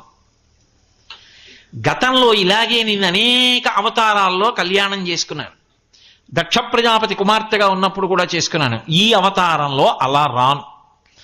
నువ్వు నా పుట్టినింటికి రావాలి. ఎక్కడ నా పుట్టినిల్లు? హిమవత్ పర్వత ప్రాంతంలో హిమవంతుడుండేటటువంటి చోటికి రావాలి. వచ్చి కన్యార్థివి కావాలి. నువ్వు అడగాలి, పెద్దవాళ్ళని పంపించాలి. పంపించి అయ్యా మీ అమ్మాయిని నాకు ఇవ్వండి అని అడగాలి. మా నాన్నగారు అమ్మగారు ఒప్పుకోవాలి. నేను కైలాసానికి వచ్చి పెళ్ళాడటం కాదు, నువ్వు కైలాసం విడిచిపెట్టి నా దగ్గరికి రావాలి. అదే కదూ నేను అన్నది. ఆశ్చర్యం ఏమిటంటే ఇక్కడ దేవాలయం ఉంటే ఇది కైలాసం, కానీ ఇక్కడ పార్వతీ కళ్యాణం ఎలా జరుగుతోంది? ఇక్కడి నుంచి శంకరుడు పక్కనున్న గాయత్రి ఇంజనీరింగ్ కాలేజీకి వెళ్ళి అక్కడ కళ్యాణం చేసుకుంటున్నాడంటే యథార్థమైన పార్వతీ కళ్యాణం ఆవిష్కరింపబడిందా లేదా? అది అమ్మవారి అమ్మవారి అనుగ్రహం. అంటే పార్వతీ కళ్యాణం ఎలా చెప్పబడిందో అలాగే చేసుకుంటోంది ఆవిడ. అందుకే కదా అన్ని సంబారాలు వచ్చాయి అనుకోకుండా. కాబట్టి నువ్వు రావాలి, కైలాసం విడిచిపెట్టి వచ్చి నన్ను పరిణయమాడి నన్ను తీసుకుని కైలాసానికి వెళ్ళు. రేపు అలాగే కదా, ఇక్కడి నుంచి వచ్చి కళ్యాణమై కళ్యాణమూర్తులు ఆలయంలోకి వస్తారు. కాబట్టి అలా జరగాలి కళ్యాణం తప్ప ఇంకొకలా నేను కైలాసానికి నీతో వచ్చేసి కైలాసంలో మన ఇద్దరం పెళ్లి చేసుకోవడం అన్నమాట ఉండదు. నువ్వు రా, పెద్దవాళ్ళని పంపించు, అర్థించు కన్యని అని. అమ్మ బాబోయ్ ఇంత నియమం పెట్టింది, భక్తి వశుడు కదా మరి, అలాగే అయితే పెద్దవాళ్ళని పంపిస్తాను అని కైలాస పర్వతానికి వెళ్ళిపోయాడు. వెళ్ళిపోయి ప్రమదగణాలందరినీ పిలిచాడు. వేరే అమ్మ కనపడిందిరా, కానీ ఈ అవతారంలో అమ్మని కళ్యాణం చేసుకోవాలంటే నేను కబురు చెయ్యాలి. పెళ్లి జరగాలి అంటే లోకంలో బలము గలవారు, నిపుణత కలవారు, బుద్ధి కుశలత కలవారు, సంపద కలవారు వివాహతతికి కవలయుధరం. ఎంత గొప్ప మాట చెప్పాడో చూడండి. ఆయన అన్నాడు, రే పెళ్ళి అవ్వడం అంటే కొన్ని లక్షణాలు ఉన్న వాళ్ళని ముందు సేకరించుకోవాలి, వాళ్ళని దగ్గర పెట్టుకోవాలి తప్ప ఏదో ఇంట్లో పెళ్ళంటే పెళ్ళి అంటే అంత సొబబుగా అంత అందంగా ఉండదు. అది చాలా అందంగా తృప్తిగా పెళ్లి జరగాలి అంటే బుద్ధి గలవారు, మొట్టమొదట మంచి బుద్ధి కలిగిన వారు, దాని గురించి తెలిసున్న వారిని ఆశ్రయించాలి. నిపుణత గలవారు, కేవలం తెలిసుంటే సరిపోదు, అక్కడ ఉన్న దేశకాలాదులను బట్టి అందం వచ్చేట్టే ఎలా చెయ్యాలో చెప్పగలిగిన వాడు అయి ఉండాలి. నిపుణత గలవారు, అలాగే బుద్ధి కుశలత కలవారు, దాని యందు మంచి సూక్ష్మ బుద్ధితో ఆలోచించి అప్పటికి ఏ నిర్ణయం చేసి ఎలా చెయ్యాలో చెప్పగలిగినటువంటి వారై ఉండాలి. అది శాస్త్ర విరుద్ధము కాకూడదు. సంపద కలవారు, డబ్బు కలిగిన వాడు ఉండాలి పక్కన పెళ్లిలో. ఎందుకని అంటే అస్తమానం అన్నింటికీ మీరు తీలేరుగా. బబుక్కన అవసరం వచ్చిందనుకోండి, ఓ 1000 ఇవ్వండి అంటే నోటు రాయండి అనేవాడు ఉంటే అలా పరువు పోదు. ఓ 1000 ఇవ్వండి అంటే తీసుకోండి అని ఏదో ఆయన డబ్బు ఈయన దగ్గర పెడితే ఈయనప్పటికీ ఆయనకి ఇస్తున్నంత చులాక్గా తీసి ఇలా ఇచ్చేవాడు అయి ఉండాలి. అంతేగాని ఇచ్చి అండి ఈయన ఇస్తాడంటారా అని పెళ్లి కొడుకు తండ్రిని అడిగారు అనుకోండి, ఆయనకి మళ్ళీ ఎంత ప్రమాదం వస్తుంది అక్కడ. అందుకని సంపద కలవారు, డబ్బున్నవాడు ఉండాలి పెళ్లిలో పక్కన. కాబట్టి సంపద కలవారు వివాహతకి కావలయుధరన్. ఎవరితో? శివుడు. ఇప్పుడు మరి ఆడపిల్లి వారింటికి వెళ్ళి చేసుకోవాలి కదా. అందుకని ఇలాంటి వాళ్ళు మనకి కొంతమంది కావాలి. ఎలా, ఎవరిని పిలుద్దాం అన్నాడు. అంటే ప్రమదగణాలు అన్నాయి, అంత గొప్పవాళ్ళు మనకి లేకపోవడం ఏమిటి శంకరా? సప్తర్షులు ఎప్పుడూ నీ వెంట తిరుగుతూ ఉంటారు. సప్తర్షులు భార్యలతో ఉంటారు ఎప్పుడు. అందుకే సప్తర్షి పూజ అంత గొప్పది. అసలు పార్వతీ కళ్యాణంలో సప్తర్షి పూజ చేస్తే ఇంకా సొబగ్గా ఉంటుంది. ఈశ్వరుడు ఎప్పుడో చేయిస్తాడులేండి. కాబట్టి ఆ సప్తర్షుల్ని పిలవండి. అందులో వశిష్ఠుడి భార్య అరుంధతీదేవి ఉంది. పెద్దరికానికి పెట్టింది పేరు. ఎందుకంటే మగవాళ్ళు మాట్లాడుకునేటప్పుడు ఉండేటటువంటి లక్షణం ఏమిటంటే, బాగుండదని ఊరుకుని అందరూ వెళ్ళిపోయిన తర్వాత వెనక ఎకసెక్కం మాట ఏదో ఒకటి మొదలెడతారు. ఏంటో చూసారా, ఆ బాబోయ్ మనం ఏదో అనుకున్నాం కానండి, ఇలా లాంఛనాలు అంటే ఇంకా మన పని అయినట్టు, ఇప్పుడు ఇలా ఉంటే అంటుంది, పిడుగుపడినట్టు ఉంటుంది. ఇంకా రాత్రి ఆయనకి నిద్ర పడదు, ఇటు తుల్లుతాడు అటు తుల్లుతాడు, ఆ సఖ్యత పోతుంది. కాబట్టి లోపల మాట్లాడేవి కొన్ని ఉంటాయి, బయట మాట్లాడేవి కొన్ని ఉంటాయి. ఇక్కడ మాట్లాడేవి మామూలుగా ఉంటాయి, లోపల మాట్లాడేవి అత్యంత ప్రమాదకరమైన విషయాలు కొన్ని ఉంటాయి. అదేంటంటే వేదం శాస్త్రం ఇవేం అక్కర్లా. మా ఇంట్లో ఇది ఆచారం అండి అని మొదలెట్టే పెద్ద ఆవిడ వస్తుంటుంది. మాకు ఇలా ఉండాలండి, ఇన్ని పెట్టాలండి, 200 పెద్ద లడ్డులు ఉండాలండి, కాజాలు ఉండాలండి, అవి ఉండాలి ఆ పెళ్లికి. అదే ఆ పెళ్ళి అంటే అలా చెప్పిందా వేదం. సారి ఏం పెడతారు, ఎన్ని ఇస్తారు, మాకు చాలా సర్కిల్ ఉందండి, వీళ్ళు ఇవ్వకపోతే పంచుకోలేడు దరిద్రుడు, వాడు కొనుక్కుని ఇచ్చుకోలేడు. ఇగో ఇలాంటివన్నీ ఉంటాయి. మరి ఎందుకమ్మా మీరు ఇచ్చుకోలేరా అన్నాడు అనుకోండి, ఏ నా బోటికాడోను, ఒక్క కొడుకు అదో ముచ్చట కదండి వాళ్ళు అలా చేస్తే. ఆ లేకి బుద్ధికి ఇదొక అద్దకం మళ్ళీ. కాబట్టి మగపిల్లవాడి తల్లి అనేటప్పటికీ ఎన్ని అక్కర్లేని కోరికలు. బావగారు మీ శక్తిని బట్టి చెయ్యండి, ఆ తర్వాత ఆమె నా కోడలు, ఆమెకి ఎలా చేయించుకోవాలో నాకు తెలుసు, మీరు సంతోషంగా మీ పిల్లనివ్వండి బావగారు అన్నాడు. అదే రామాయణంలో జనక మహారాజు గారు అయితే అన్నాడు, నేను పెద్దవాణ్ణి, నేను గొప్పవాణ్ణి కాను జనక మహారాజా, నేను అర్ధిని, నువ్వు దానం చేస్తున్నావు, కన్యాదానం చేస్తున్నవాడివి నువ్వు, పుచ్చుకుంటున్నవాడిని నేను, నువ్వా గొప్పవాడివి నేనా? నువ్వు పిల్లనిస్తే కదూ నాకు కోడలు, నాకు కోడలు వస్తే కదూ నా వంశం పెరగడం. నా కోడలు వచ్చింది అని నేను మామయ్య గారు అని పిలిపించుకున్నాను అంటే నాకు తృప్తి కలిగితే, నే బతికుండగా నా కొడుకు నా కోడలు ముచ్చటగా అలా తిరుగుతుంటే, వాళ్ళకి పిల్లలు పుడితే వాళ్ళు తాత అన్న ఒళ్ళో వచ్చి ఆడుకుంటే ఆ పిల్ల కదూ ఆధారం. అటువంటి పిల్లనిచ్చిన వాడు ఈ నువ్వు కదూ. అయినప్పుడు నువ్వా గొప్పవాడివి నేనా? నా దగ్గర నువ్వెందుకు చేతులు కట్టుకోవడం, నిజానికి నేను కట్టుకోవాలన్నాడు. అది రామాయణం, ఆ జాతికి వారసులన్నమాట. తప్ప లేనిపోని నిక్కు చూపించమని ఎక్కడా చెప్పలేదు. కాబట్టి అటువంటి వాళ్ళు కావాలి. అంటే అరుంధతీదేవి ఉంది, చాలా బాగా మాట్లాడుతుంది. అరుంధతీదేవి మాట్లాడితే అవతల వాళ్ళు మాట్లాడడానికి ఉండదు. ఎందుకని దేని దృష్టిలో పెట్టుకు చెప్తున్నారు, అక్కడ మేనకాదేవి ఉంది. అందుకని ఆ జాగ్రత్తగా మాట్లాడే వాళ్ళు ఉండాలి. ఆవిడికి నేను ఇంత తపస్సు చేశాను, ఇంత గొప్ప కూతురు, ఇంత గొప్ప కూతురికి తగిన వరుడు ఉండాలి, ఇదిగో శివుడే బ్రహ్మచారిగా వెళ్ళి చెప్పిన మాటలేవో ఎవరో వెళ్ళి చెప్పారనుకోండి, ఇంకేమైనా ఉందా? అందుకని అరుంధతీదేవి లాంటి వాళ్ళు ఉండాలి. సప్తర్షులైతే ఋషివాక్యానికి తిరుగులేదు. అందుకని సప్తర్షుల్ని భార్యలతో పిలిచి కబురు చేద్దాం పిల్లనిమ్మని. అలాగే అన్నాడు శంకరుడు. పిలిచాడు, వచ్చారు. సప్తర్షులకి చెప్పాడు, మీరు నా పనుపున వెళ్ళి పిల్లని అపేక్షించండి, కన్యనిమ్మని అడగండి. ఓ తప్పకుండా మహానుభావ, నీ వైభవం చెప్పడం కన్నా మాకు అదృష్టమే ఉంటుంది, ఇప్పుడే బయలుదేరుతున్నాం. అరుంధతిని ఒక్కదాని వెనక్కి పిలిచాడు. అమ్మా ఇలారా అన్నాడు. వచ్చింది. ఏమి స్వామి, ఏం ఆజ్ఞ, ఒకసారి కూర్చో. ఆయన అన్నాడు, గొప్ప నీతి చెప్పాడు. వనిత కూతుల పెండ్లి చేయునెడలన్ వాచాలకుల్ తల్లులేయని లోకంబులు పలుకుగావున సతీ నీ వద్రీషు ఇల్లాలితో ఒరగన్ వనరన్ ఈ కన్నియకున్ వరుండు తగు మీరు ఊహింపగానేల ఇమ్మని కార్యంబు ఘటింపగా పలుకు మీ నిరేజ పత్రిక్షణ అన్నాడు. ఈ లోకంలో పెద్ద ఇబ్బంది ఒకటి ఉందమ్మా, నీకు తెలియదు. ఏమిటో తెలుసా? కూతుల పెండ్లి చేయుడెల ఎల్లెడలన్ వాచాలకుల్ తల్లులే. ఆడపిల్ల పెళ్లి చేసేటప్పుడు మొట్టమొదట వాచాలత్వం ఎవరిది అంటే ఆడపిల్ల తల్లిదే. నేనంటలేదు మహాప్రభు, శివుడు అన్నాడు.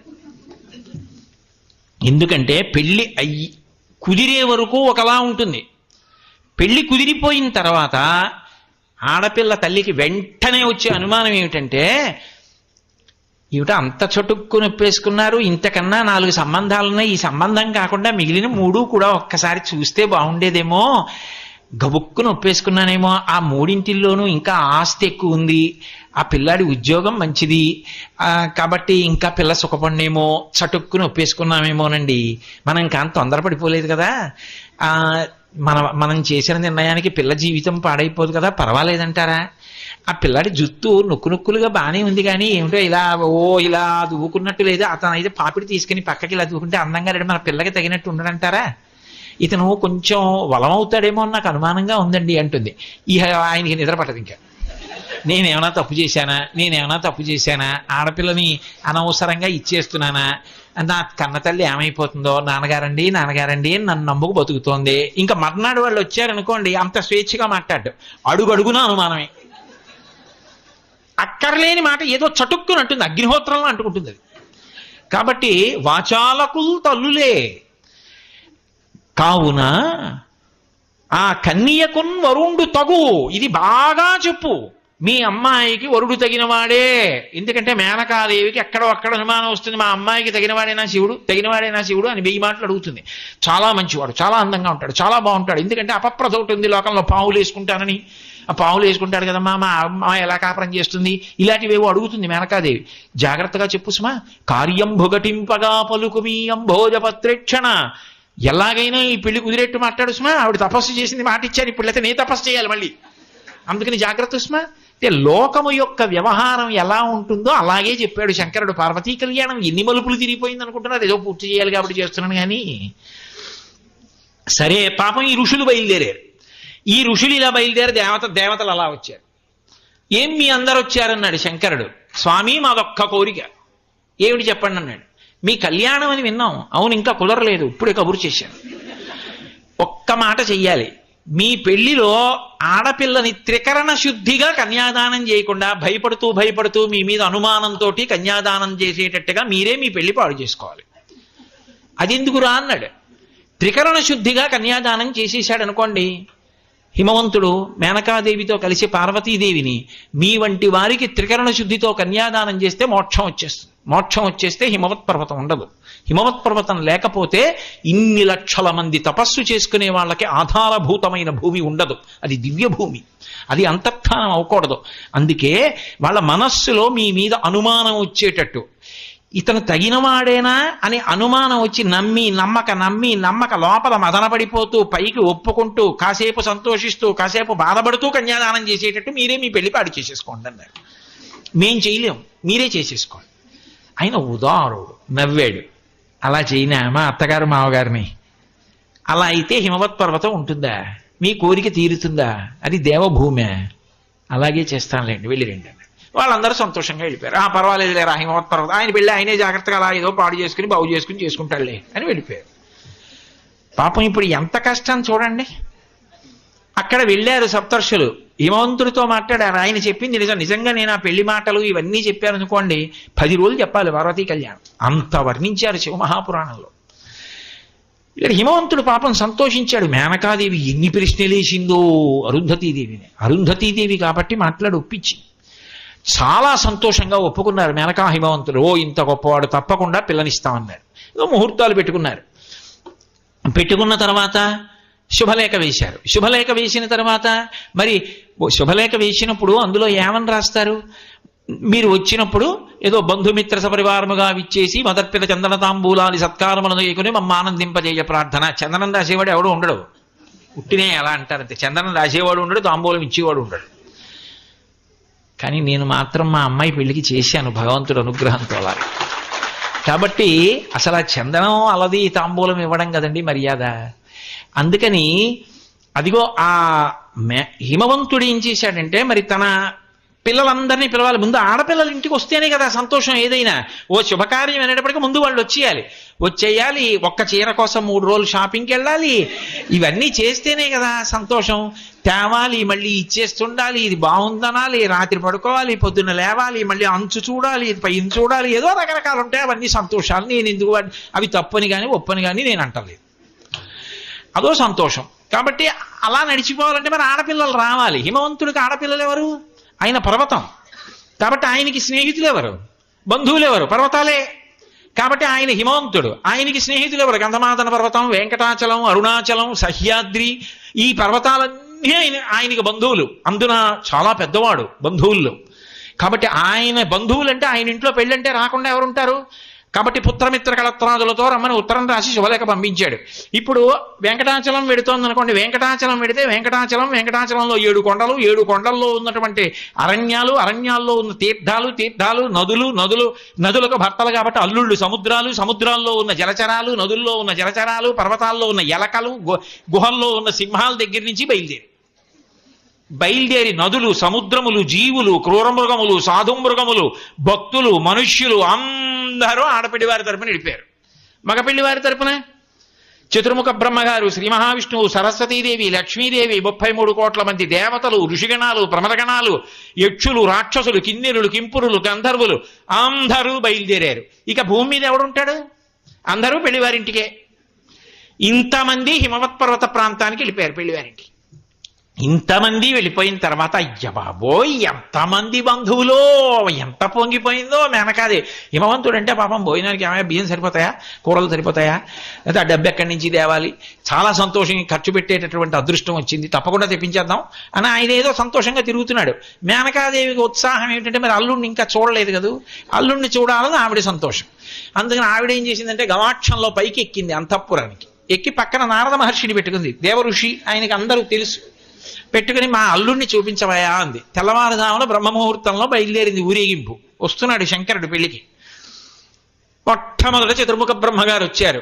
4 తలలు, కమండలం, ఆ హంసవాహనం ఎక్కి వస్తున్నాడు సరస్వతీదేవితో. చుట్టూ ఋషిగణాలు నిలబడ్డాయి, స్తోత్రం చేస్తున్నాయి.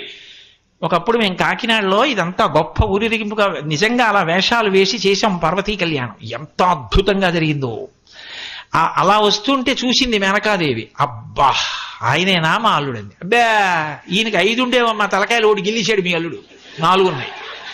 మీ అల్లుడు ఎక్కడమ్మా, మహానుభావుడమ్మా, ఆయన పేరు చెప్తే ఈయన పొంగిపోతాడమ్మా. ఓ అంత గొప్పవాడా. బ్రహ్మగారి గణాలన్నీ వెళ్ళిపోయి తర్వాత శ్రీ మహావిష్ణువు వస్తున్నారు.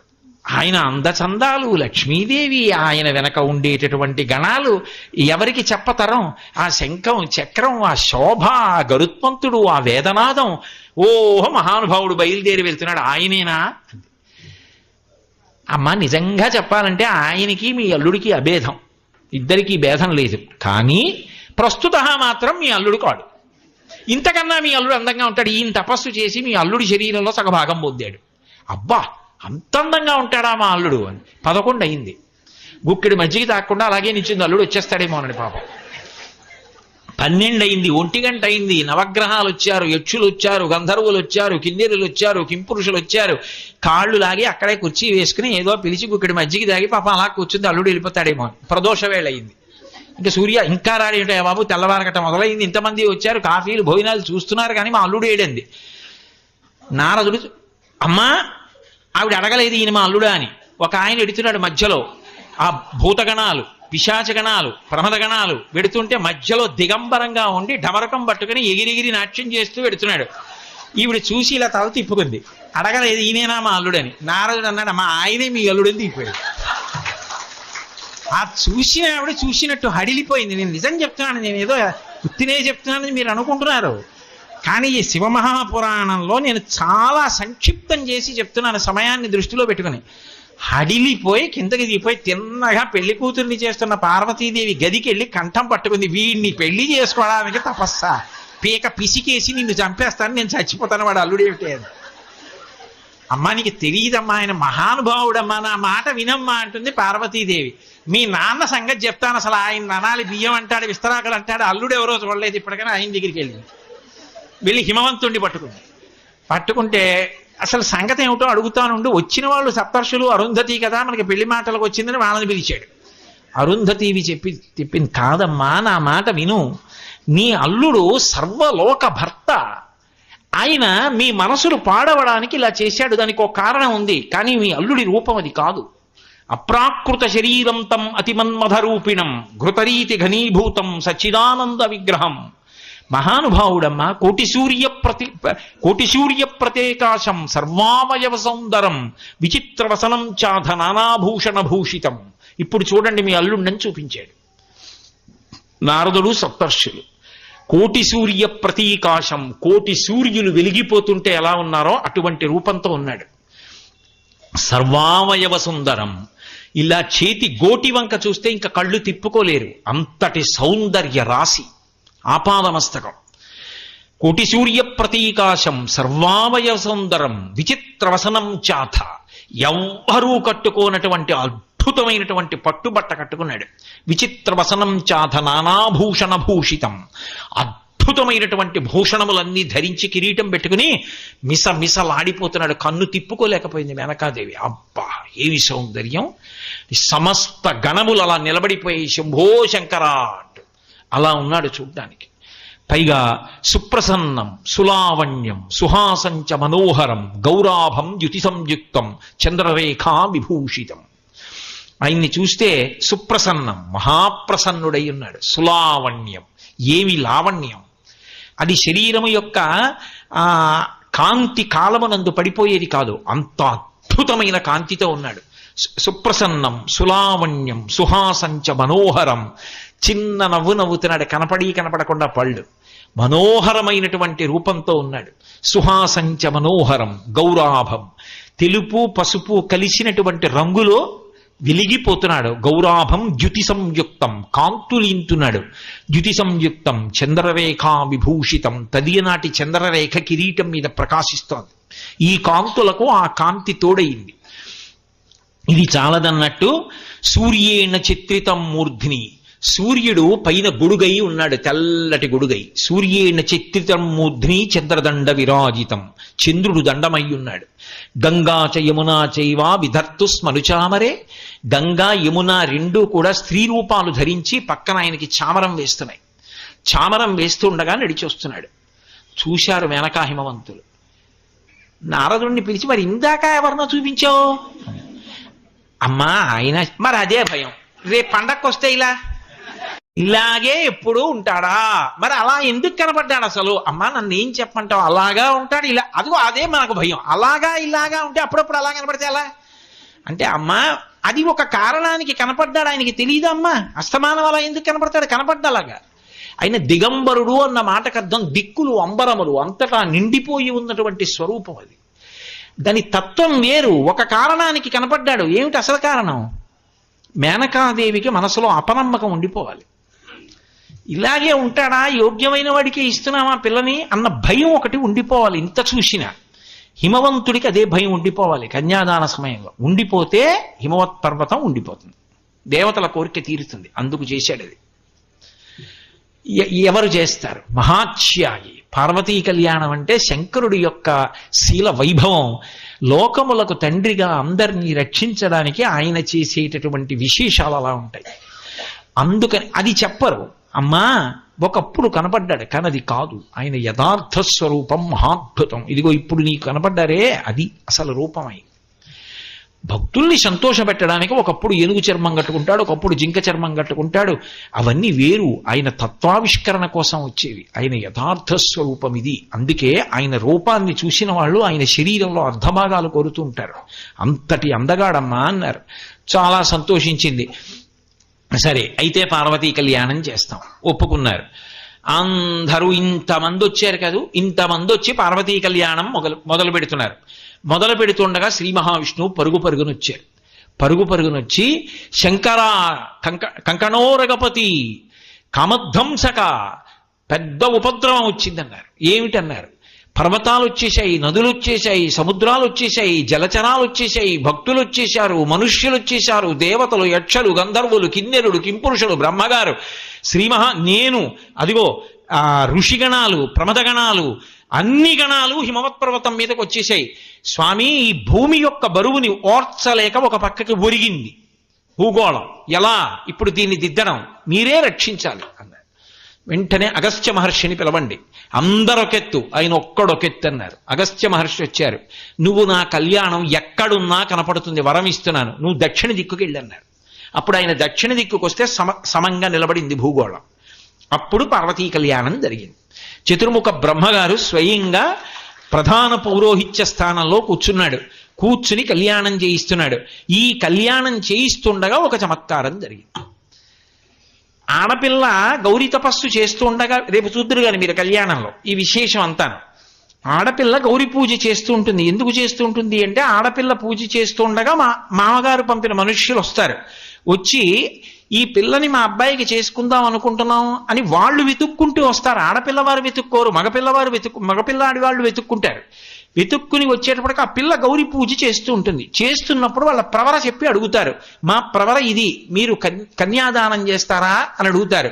వాళ్ళు ప్రవర చెప్పి అడుగుతారు. అందుకే పెళ్లిలో అత్యంత కీలకం ఏమిటి అంటే మామగారు ఒప్పుకోవడం ప్రధానం. అప్పుడు అన్నదమ్ములతో కలిసి నించుంటాడు. నించుని అప్పుడు చెప్తాడు, ఈమెని నా కోడలుగా స్వీకరిస్తున్నాను అని చెప్తాడు మామగారు. నిర్ణయం ఆయనే చేశాడు. వైదిక నిర్ణయం ఆయన చేశాడు. ఈమె నా కోడలు అన్న నిర్ణయం చేసింది మామగారే. అందుకే ఆ పిల్ల యోగక్షేమముల కర్తవ్యం మామగారిదే.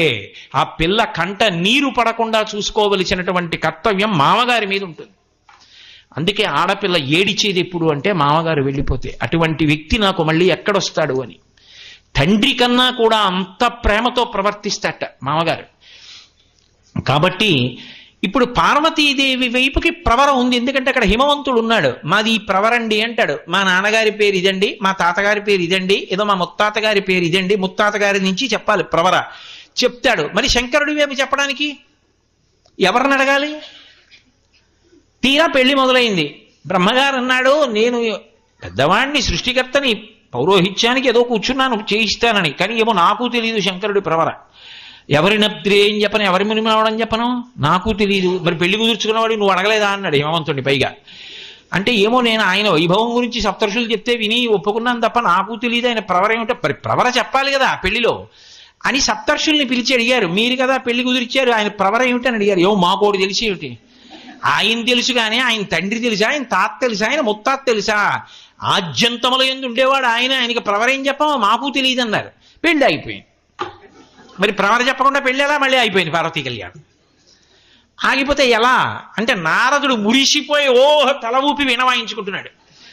అందరూ కలిసి ఆ నారదుడు చెయ్యట్టుకున్నారు. ఇలా మేమిది యథార్థంగా పార్వతీ కళ్యాణంలో ఇదంతా చేశాం. పార్వతీ కళ్యాణం ఒకప్పుడు కాకినాడలో చేస్తే పట్టణం మురిసిపోయి. నన్ను ఒక ఆయన అడిగారు, ఇది సికింద్రాబాద్ పెరేడ్ గ్రౌండ్స్లో దీన్ని రిపీట్ చేయకూడదా అని. ఆ తర్వాత మళ్ళీ నేను ఎప్పుడు ఇంకంత భారీ ఎత్తున చేయలేదు. అంత అద్భుతమైన కళ్యాణం, ఎంత పెద్ద ఊరిరిగింపు. నిజంగా హిమవంతుడు ఇంటికి వెళ్ళినప్పుడు ఎలా వెళ్ళిందో అలా వెళ్ళాం. ఏమి నానాజీ గారు, అంత గొప్ప ఊరిరిగింపు, అంత గొప్ప కళ్యాణం చేయించుకుంది అమ్మవారు ఆ రోజుల్లో. కాబట్టి నారదుడి చెయ్యట్టుకున్నారు. ఒక పక్క ప్రవర తెలియక మేమేడుస్తుంటే ఈ వీణావాయిద్యం ఏమిట్రా నాయనా అని అంటే ఆయన ఆపన్నాడు, అమాయకులారా, శంకరుడికి ప్రవర ఏమిటి? పెద్ద పెరుమాళ్ చిన్న పెరుమాళ్ అంతే ఆయన ప్రవర. పెద్ద పెరుమాళ్ చిన్న పెరుమాళ్ అంటే వెనకటికి ఎవడో వచ్చేట పాలేరు ఉద్యోగానికి, నీ పేరు ఏమిటి అన్నాడు యజమాని. నా పేరు పెరుమాళ్ళు అన్నాడు. మరి పెరుమాళ్ళు అయితే నేను ఎప్పుడైనా ఎరా బుద్ధుందా లేదా, పేడెత్తలేదు పెరుమాళ్ అని ఎలా అంటాను? పెరుమాళ్ళు అంటే భగవంతుడు. అందుకని నేను ఎప్పుడైనా తిట్టాలంటే ఈ పేరు ఉంటే కుదరదు, మీ ఊరు వెళ్ళి పేరు మార్చుకో అన్నాడు. డబ్బు అన్నాడు. ఓ 50 రూపాయలు ఇస్తాను, వెళ్ళి మార్చుకురా అన్నాడు. వెళ్ళి మార్చుకొచ్చాడు. మార్చుకొచ్చావా అన్నాడు. వచ్చానని. ఏమి నీ పేరు? పెద్ద పెరుమాళ్ అన్నాడు. పెరుమాళ్ పెద్ద పెరుమాళ్ళు అయ్యాడు ఇప్పుడు పేరు మార్చుకుంటే. శంకరుడికి ప్రవర ఏమిటి అంటే పెరుమాళ్ పెద్ద పెరుమాళ్ అంతే ప్రవర. ఆయన నాదస్వరూపుడు, ఆయనే నాదం. అందుకే కదా త్యాగరాజస్వామి నాదతనుమనిషం శంకరం అంటారు. అటువంటి వాడికి ప్రవర ఏమిటి? కాబట్టి మొదలు పెట్టండి. ఇప్పుడు సప్తర్షులు చెప్తారు, దీన్ని ఆధారం చేసుకుని వచ్చిన ప్రవరే చెప్పండి అన్నాడు. ఏం చెప్పాలి చెప్పండి అన్నాడు. అంటే అందరూ కలిసి చెప్పారు. ఆయన అన్నారు, నిర్గుణ, నిరంజన, నిరాఖ్యాత, నిర్వికల్ప, నిరామయ, పంచారుషేయ ప్రవరాన్విత పరమ శివగోత్రస్య. రేపు ఇదే చెప్తారు కళ్యాణంలో, మీరు విందురు గాని. పరమశివగోత్రస్య ఏమిటి ఆయన గోత్రం అంటే పరమశివుడే గోత్రం. పరమశివ శర్మణో నప్రే. ఎవరికి మునిమనవాడు? పరమశివుడికి మునిమనవాడు. మరి ఎవరికి మనవడు అంటే ఆయన సదాశివశర్మణ పౌత్రాయాం, సదాశివుడికి యొక్క మనవడు. మరి తండ్రి గారెవరు? ఈశ్వర శర్మణ పుత్రాయ, ఈశ్వర శర్మ యొక్క పుత్రుడు. మరి పెళ్లి కొడుకు ఏమిటి?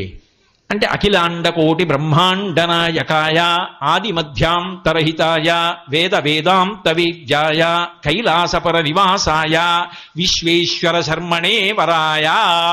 ఈ విశ్వేశ్వరుడెవడు, ఈశ్వరుడెవడు, పరమశివుడెవడు, సదాశివుడెవడు, ఎవరు వీళ్ళందరూ? ఆయనే. అంతకన్నా ప్రవర ఎలా చెప్పాలి? అందుకని అదే చెప్పారు. పార్వతీదేవిది హిమవంతుడిని అడుగుతారు, ఆడపిల్ల తండ్రిని అడుగుతారు. అక్కడికి వెళ్ళి బాగుండదు ప్రవర తెలియదంటే, కనీసం తెలిసిన వాళ్ళనన్నా అడిగి రాసుకోవాలి ముందే. ఆయన అన్నాడు మా ప్రవర చెప్తాను అని చెప్పాడు ఆయన. కాశ్యపావత్సారణ ఇద్ధృతత్రయారుషేయ ప్రవరాన్విత కాశ్యప సగోత్ర